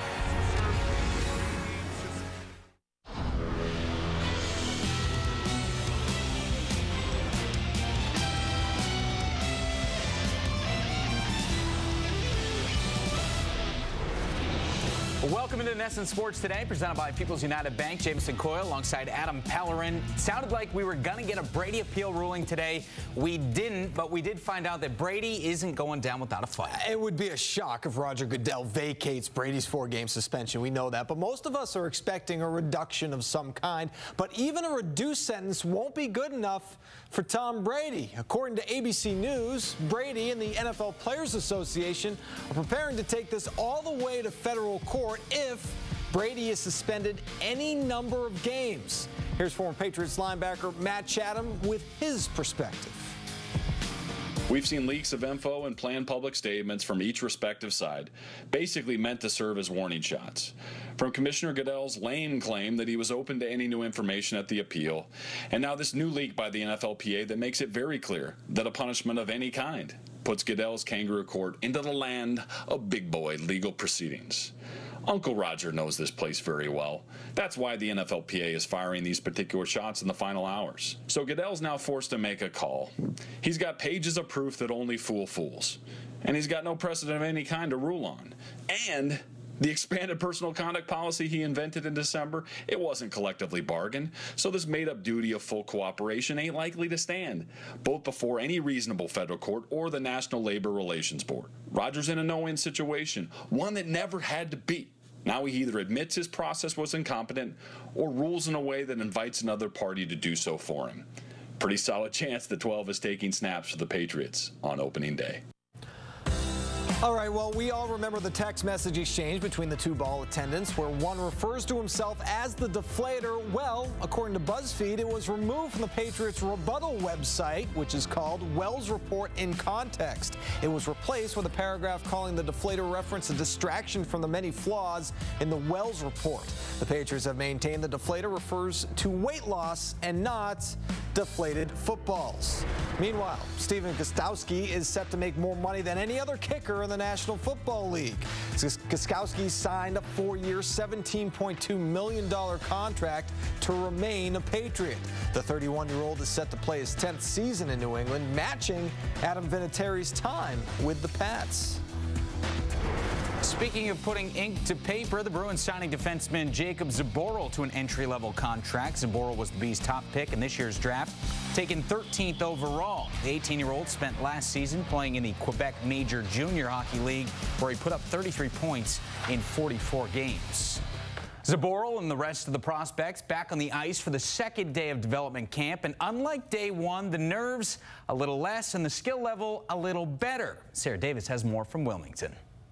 Well, you can't help but notice the local presence at Bruins development camp. Boston native Ryan Donato, son of former NHLer and Harvard head coach Ted Donato, is taking part in his second development camp after the Bruins drafted him last year in the second round. Well, it's really awesome. I mean, all the local guys, it feels like you're back at Hockey Town playing hockey back at Pilgrim Arena. It just feels weird seeing all the same faces every year, and I think it's definitely a cool feeling to have all your friends here with you too. So prep school hockey and junior hockey around here is just, it's honestly elevating its level, and you can see by the guys that they're producing, Hannafin, White, all the guys in New England are just really taking control of USA hockey. Committed to Harvard this year, Donato could meet Boston University sophomore and camp invite Brian Diffley in next year's Beanpot.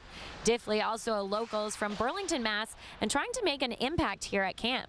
My skating comes pretty naturally, so that's always helped me, but a lot of guys, a lot of teams are telling me the same stuff, just get bigger, stronger, keep progressing as a player. I had a good year at BU. It was a fun year, but these are the first camps for me, right? So developing here would be huge as a skater and as a player overall. Most of the players here at camp are just starting out their junior or college careers, but one has already been playing professionally over in Finland.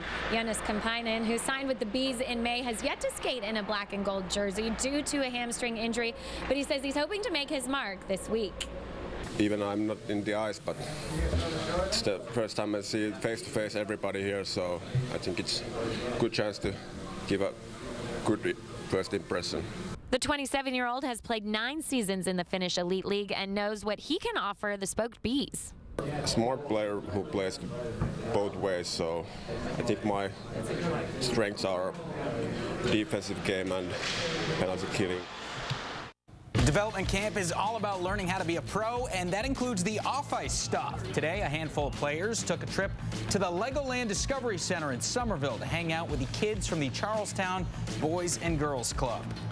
Zane McIntyre was one of those that made the trip today. He is no stranger to Bruins development camp, but this one is a little different now that he's a pro. I'm going to tell you why McIntyre chose to go pro with the Bees when he could have gone elsewhere. Eduardo Rodriguez, certainly a pleasant surprise for a Red Sox starting rotation that has been less than stellar this season. Erod 5-2 on the year with a 3.59 ERA.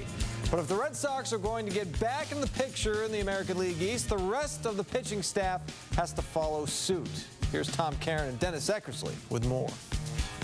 Well, for much of the first half, the Red Sox had to deal with what we thought they would have to deal with back in spring training. The pitching. It hasn't been enough, hasn't been deep enough. Let's start with the rotation. Eduardo Rodriguez wasn't even in the picture when this all began, and he might be the brightest spot coming out of the first half. And once again, you're expecting a rookie to have a season, you know, like an all-star season in the second half. I mean, you're asking for a lot, especially with a kid that has tipped his pitches, right? The league kind of knows it, so he's got to figure that out.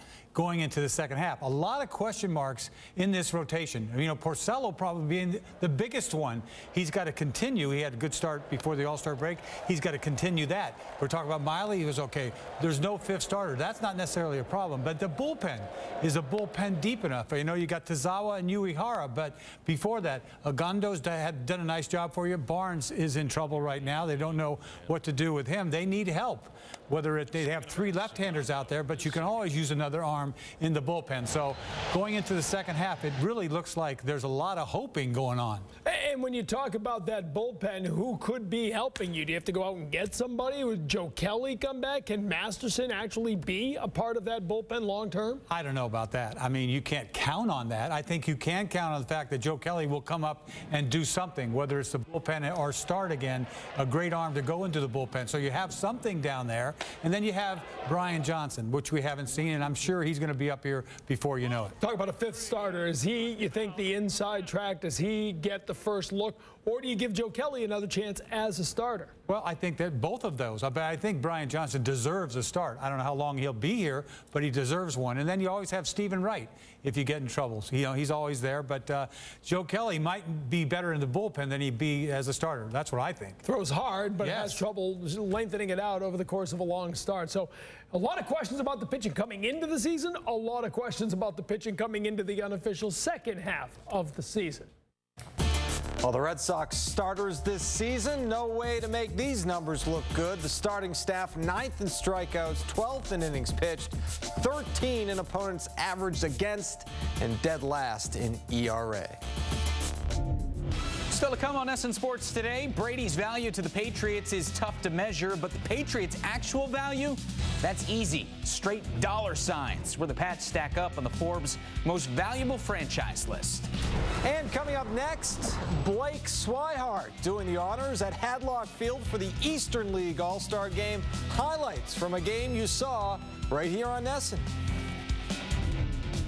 NESN Sports Today is presented by People's United Bank, People's United Wealth Management, using our know-how to plan for your future.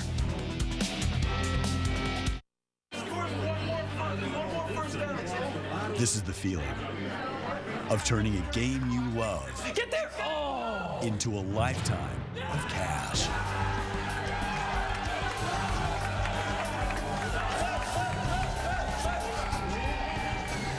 DraftKings.com, the daily fantasy golf destination, is giving away $3 million in golf's next major. And taking home your share is simple. Just pick your sport, pick your players, and pick up your cash. That's it. It's the simplest way of winning life-changing piles of cash. Get to DraftKings.com. Use promo code Caddy to play this week and get free entry in golf's next major July 16th. Winner gets $1 million. More sports, more winners, more millionaires. Get to DraftKings.com now.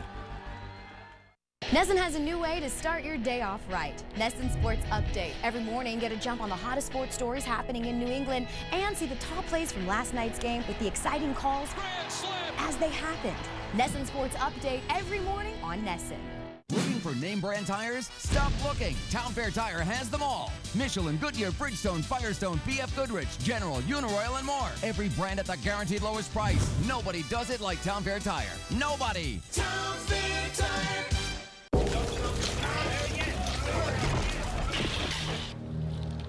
How's it progressing with the prisoner? He'll tell us everything he knows very shortly, sir. As you were. Where were we? 13 serving 14. Service! If your boss stops by, you act like you're working. It's what you do. If you want to save 15% or more on car insurance, you switch to Geico. It's what you do. Eastern League All-Star Classic tonight in Portland. Blake Swihart taking his time off on hand, throwing out the first pitch. Throws a gem right there. Pick up the action, bottom two. Two's hit East All-Stars. Sea-Dog shortstop Marco Hernandez getting in on the action here. 2-run shot to right. East All-Stars up 4-zip. Top six, 4-1 East. Ricky Oropesa lines one into left. Dwight Smith Jr., the grab there, and then doubles up Josh Bell trying to get back to second. 4-1 game after 6. Top 7, runner on first for the West. Wynton Bernard tripling off Austin House. Jake Cave, he comes in to score from first. It's a 4-2 ball game now. West would tack on 2 more runs, so we're tied at 4 after 7. We would head to a home run shootout in the 11th round. Brian Pointer, game, set, match. He's from the Reading Fightin' Phils. 1-0 in the shootout as East wins this one. 5-4 your final. For more on the interesting finish to last night's game, we send it out to the guys that had the call, TC and Mike Antonellis. Well, it will go in the books as a 5-4 win for the Eastern Division All-Stars over the Western Division, but it took 11 rounds of a novel home run derby shootout. It was like the NHL shootout where he kept coming up, and it took 11 rounds for Brian Pointer finally hit a home run. A fun way to end the night. Yeah, and good for the Eastern Division to win it. You had 11 rounds. It was only 1 swing. So you're thinking, if you go that many rounds, will the excitement still be there from the crowd? They were standing up the whole time. They loved it. And look at that. What a way to end it. 1 swing. And like you said, the walk-off where you literally could just walk off. Yeah, he wasn't styling. He didn't have to run around the bases. He let the team come out and hug him. Marco Hernandez, the shortstop for the Portland Sea Dogs, a rising prospect in the Boston Red Sox organization, was named the MVP. He had a real home run during the game, a 2-run home run, was 2 for 2, 2 runs scored. A nice night for a guy who's been impressing a lot of people. A lot of scouts here. I mean, Marco Hernandez plays a position, shortstop, which there's not too many that can play at the level he has, the way he's hitting. Hits a single and a home run in this game in front of a lot of people, a lot of coaches, a lot of scouts. I think a lot of guys might have made a name for themselves tonight for a lot of other eyes in the stands. And Marco Hernandez was the player to be named later in the Felix Dubron deal. He was the player named MVP at this 2015 Eastern League All-Star Classic. It was a lot of fun. Took a little longer than expected, but the shootout goes to the home team. The Eastern All-Stars win it. Well, the Red Sox are 42-47, 6.5 games out of first place in the American League East. Not where anyone expected the Red Sox to be after the All-Star break. While the team has underachieved, some have exceeded expectations, giving us some hope for the second half. Here's Gary Streisky and WEEI.com's Rob Bradford with Bradford's midseason awards. 89 games in, 73 to play for the Red Sox. Not officially at the halfway point mathematically, but they are there season-wise. Your biggest surprise, person, aspect, what? Well, you have to go with the man with the names of the power rankings, Erod Eduardo, Eddie Rodriguez. He's the guy who has been the surprise. Now, heading into spring training, he was a guy who a lot of people was high on, but still, Brian Johnson was ahead of him on the depth chart coming out of spring training. This guy did it in the minor leagues. He came up and did it in the major league. So I know that there was a lot of anticipation, a lot of excitement about Rodriguez, but nobody could have imagined that he was going to be able to do what he did so far this season. You know, you're a man of many scoops, and that could have been the biggest one. You got Erod to divulge his favorite nicknames this season. Erod, Eddie, you got them all. This is your one-stop shop. You ask any Red Sox fan the biggest disappointment. That would take us forever, probably the entire 30-minute show. You got to give us one. Yeah, well, you know, despite the start that he had the other day, Rick Porcello has to be. You're talking about a guy who had so much anticipation, so many expectations, good spring training, good first couple starts, but then you go to what he did for the majority of the first half, and that was not good. You have that high ERA. Forget about how much he's going to be paid over the next few years. You needed this guy to step up, be a top of the rotation guy. Now, the encouraging thing is he seemed to be on the right track with Ryan Hannigan heading into the All-Star break. So that was encouraging, but I don't think you can look at it any other way. He was really, really a disappointment for most of the first half. Zane McIntyre is making a record 6th appearance at Bruins development camp, but he says this one feels completely different. Hear why when I go one-on-one with the netminder. Diamonds, the jewelry exchange, has half-carat solitaires for $4.99, 1-carat $9.90, and 1-carat certified solitaires $19.90. We have thousands of GIA diamonds, thousands of mountings, and set while you watch. Buy direct, the jewelry exchange in Sudbury. The rebuild of the Bruins is all but complete. Now it's time to dissect the new roster. What to expect from the Bees' newly drafted players and their free agent grabs on Bruins Summer Face-Off Live, presented by Nissan. Monday at 8:30 on Nesson. Remember the invite?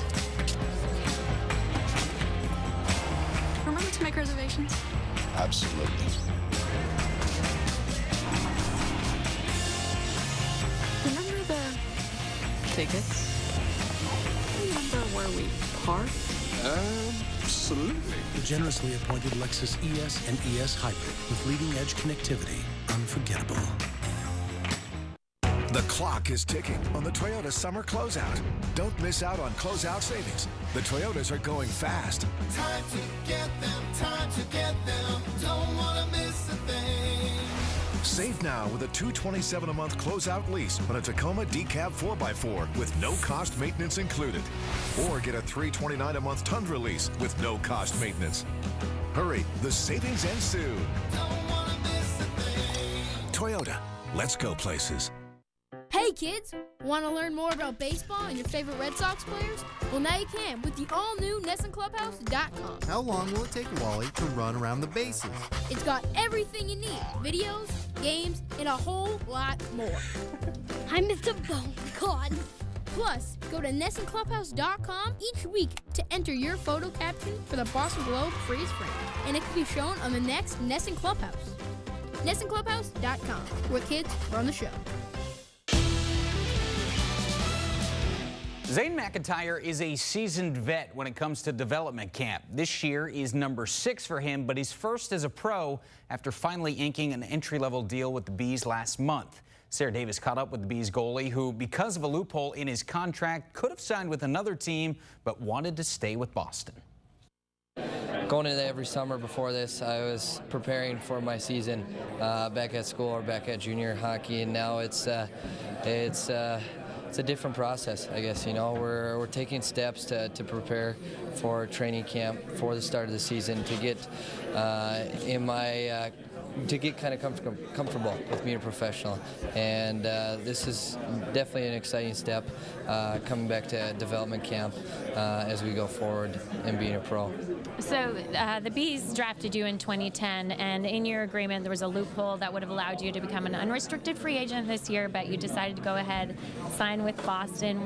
Why? Well, they did kind of use the loophole in a sense.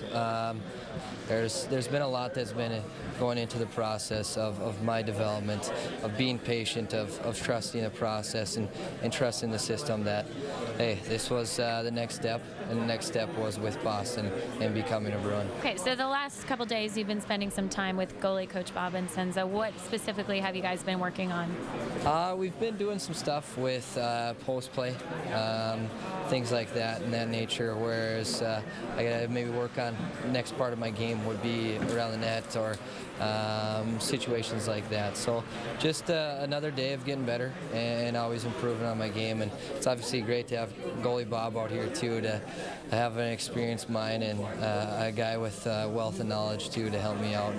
There's maybe a more learning curve too with goalie Bob than I think actually doing the work. It's understanding kind of the methods and everything that goes into it, why we're doing something or why we want to try and implore this new move or new technique. Now we see you still rocking the green and white pads out there, but I hear the black and gold are on the way. What's it going to mean to you to put those on? Yeah, it'll be pretty awesome. Obviously it's been 5-6 years since I was drafted, so ever since that day I've had the dream in mind and the goal in mind to play for the organization here in Boston, and it feels good. It feels real good, to be honest. Like it's been a long time coming, obviously, so it'll be awesome once we get the new pads and the new helmet, everything kind of make it official. Well, for some, getting to the big leagues isn't a matter of if, but when. But for Tommy Lane, it almost didn't happen. We'll share the Red Sox reliever's story next.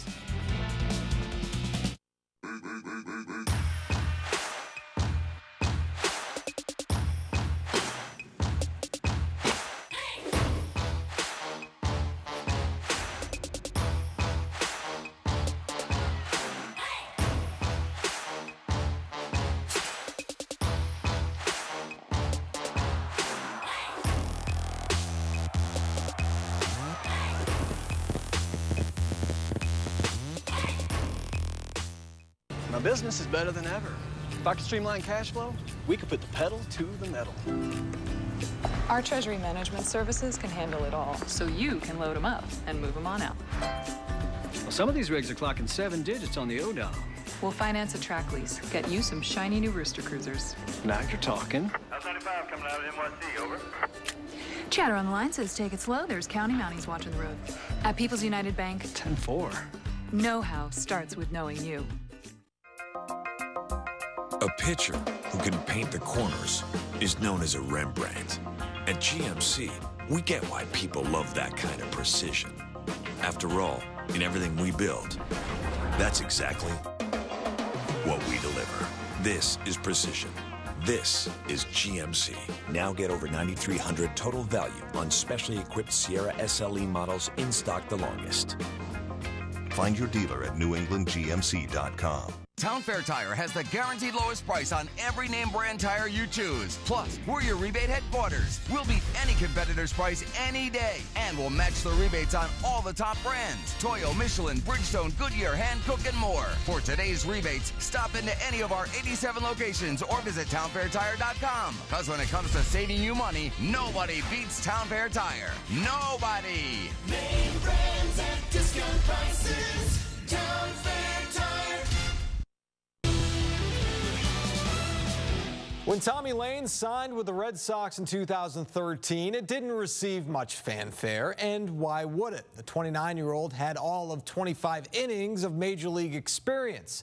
But those 25 innings and the 46 innings since are a product of hard work and determination. Arizona came to me in spring training 2012 and said, you'll either be going to AA to start, AAA to be a reliever, or you're going to be going home. But before we send you home, we'll try to trade you to somebody else. So they traded me to San Diego. I go to AAA, get beat up a little bit, send me to AA as a starter, getting beat up a little bit. I'm 27 years old, a girlfriend at that point, getting ready to graduate dental school, and I'm looking at getting married, settling down. You know, you're not making money in the minor leagues, so I need to do something income-wise to start a family. I'm getting old. He was, to be completely honest, miserable. We didn't have any money to get married. He couldn't even propose at that point. Lane had lost his confidence and passion for baseball. One game in particular made it seem clear to Lane that his time as a baseball player was over. Before the game even started, first of all, it's Corpus Christi, Texas. It's 100 degrees, million% humidity. It was a miserable day. I mean, you walk outside and instantly you're drenched. And I was warming up in the bullpen before that game in AA. And I remember thinking, I don't even want to be here. I didn't even want to be there. I was that far down. I'd been beaten up that much. And I go out there and I'm throwing the ball well. And part of it's probably because I was, not that I didn't care, but I wasn't stressing out about situations. And I was just going out there and pitching. I had a no-hitter, a perfect game through 6. I give up a 2-run homer. I ended up losing that game 2-1 on the 2-run home run that I gave up. But after the game was over, you know, I'm thinking to myself, that's it. You know, that's kind of, even when you put up your best stuff of the year, you're still not getting it done. I remember exactly where I was, and he called and he was like, he said, I'm done. I can't do this. I'm 27. I just got demoted from AAA to AA. You know, this is not how I imagined my life to be. The plan was to go into arson investigation, become a firefighter, paramedic, and then kind of work into the investigation part of it. I just remember I said to him, I said, you really need to think this through, because when this is done, it's really done. You know, you can't go back. You can't go knocking on the door asking for them to take you back. I had John Gibbons, actually, who's the manager at Toronto, in AA, San Antonio. I came into his office one day and I just said, hey, look, this is what I'm thinking. You know, I'm talking to my wife about what I'm going to do when I'm not playing baseball. I was at that point in my career. And he said, well, I tell you what, let's put you in a pen. Let's see what happens. Basically what we did with him is used him as a situational lefty. You know, very few right-handers unless he came in maybe a left, right, left type thing. So he was pitching definitely more often. And he was just dominating this guy. Velocity got better, breaking balls got sharper. I felt like I was going out there facing guys with weapons. I felt like I could contribute to help our team win. I felt like I had a place on the team, and I wasn't just mopping up innings anymore. And that passion and that desire to go out and get hitters out kind of started growing again. So the idea of retiring kind of left me for a while, and it's left me ever since. Later on that year, he gets called up to the Padres and did a heck of a job. Lane has continued to establish himself as a big league pitcher. Now with the Red Sox, he has become an asset to the bullpen. He's earning everything he's got. I mean, it's a great story, but it couldn't happen to a better guy, we'll tell you that.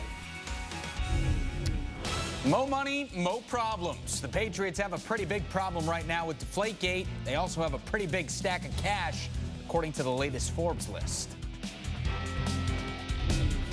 NESN Sports Today is presented by People's United Bank, People's United Wealth Management, using our know-how to plan for your future. Hi, everyone. I'm Fox 25 Chief Meteorologist Kevin Lemanos with your NESN Sports Today forecast. Check this out. All day Thursday, sunshine wall to wall all across New England. Going to be a little bit cooler, too. Temperatures mostly in the 70s with a few 80s scattered about. And boy, that humidity going way down. It's going to stay that way for Friday as well, although it starts to come back up this weekend and introduces a chance of showers for us on Saturday. And then by Sunday, things are looking a little better. A mixture of clouds and sunshine in here and temperatures in the 80s. Friday, it's back to baseball in Anaheim. We know what's at stake right now. We know we got to win as much as possible. Bogarts clears the bases. Can the Sox hot bats put the heat on the Halos? The top of the lineup is producing. Or will the Angels' unholy home run tandem keep swinging for the heavens? Into the monster seats for Albert Pujols. With half the season over, every game is crucial in climbing to the top. You got to win games like this. Red Sox, Angels. Series coverage begins Friday at 9 on NESN. We're a country built on the idea that education and hard work can change everything. That success comes to those who never quit and never stop dreaming. But along the way, life got in the way, and education seemed further out of reach. At Southern New Hampshire University, we're committed to your success, to helping you transform your life and the lives of those around you. Find your online program today and see yourself succeed at snhu.edu. This is the feeling of turning a game you love into a lifetime of cash.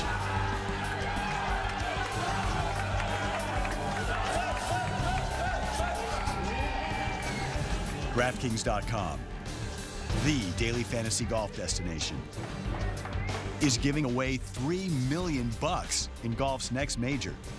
And taking home your share is simple.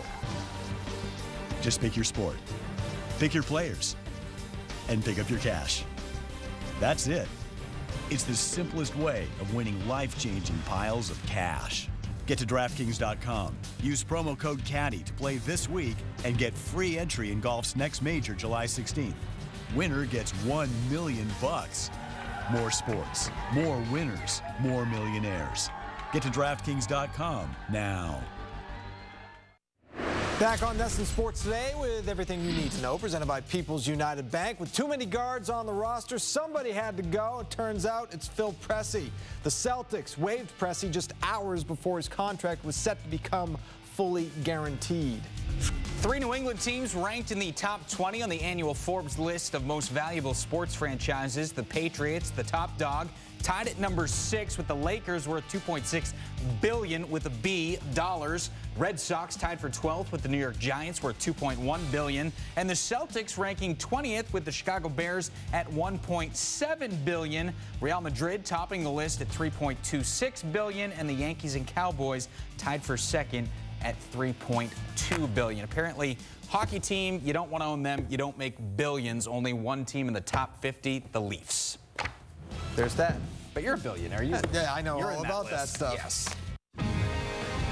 This is NESN.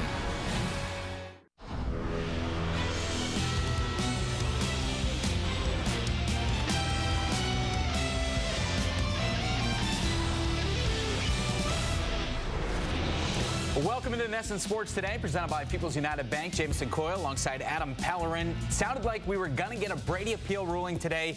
We didn't, but we did find out that Brady isn't going down without a fight. It would be a shock if Roger Goodell vacates Brady's 4-game suspension. We know that, but most of us are expecting a reduction of some kind. But even a reduced sentence won't be good enough for Tom Brady. According to ABC News, Brady and the NFL Players Association are preparing to take this all the way to federal court if Brady is suspended any number of games.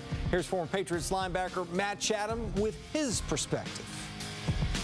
We've seen leaks of info and planned public statements from each respective side, basically meant to serve as warning shots. From Commissioner Goodell's lame claim that he was open to any new information at the appeal, and now this new leak by the NFLPA that makes it very clear that a punishment of any kind puts Goodell's Kangaroo Court into the land of big boy legal proceedings. Uncle Roger knows this place very well.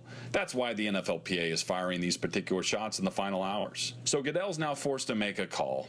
He's got pages of proof that only fool fools. And he's got no precedent of any kind to rule on. And the expanded personal conduct policy he invented in December, it wasn't collectively bargained, so this made-up duty of full cooperation ain't likely to stand, both before any reasonable federal court or the National Labor Relations Board. Roger's in a no-win situation, one that never had to be. Now he either admits his process was incompetent or rules in a way that invites another party to do so for him. Pretty solid chance the 12 is taking snaps for the Patriots on opening day.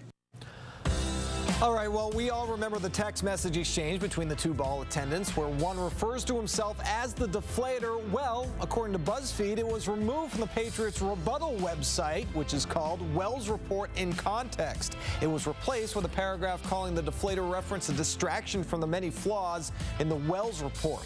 The Patriots have maintained the deflator refers to weight loss and not deflated footballs. Meanwhile, Steven Gostkowski is set to make more money than any other kicker in the National Football League. Gostkowski signed a 4-year, $17.2 million contract to remain a Patriot. The 31-year-old is set to play his 10th season in New England, matching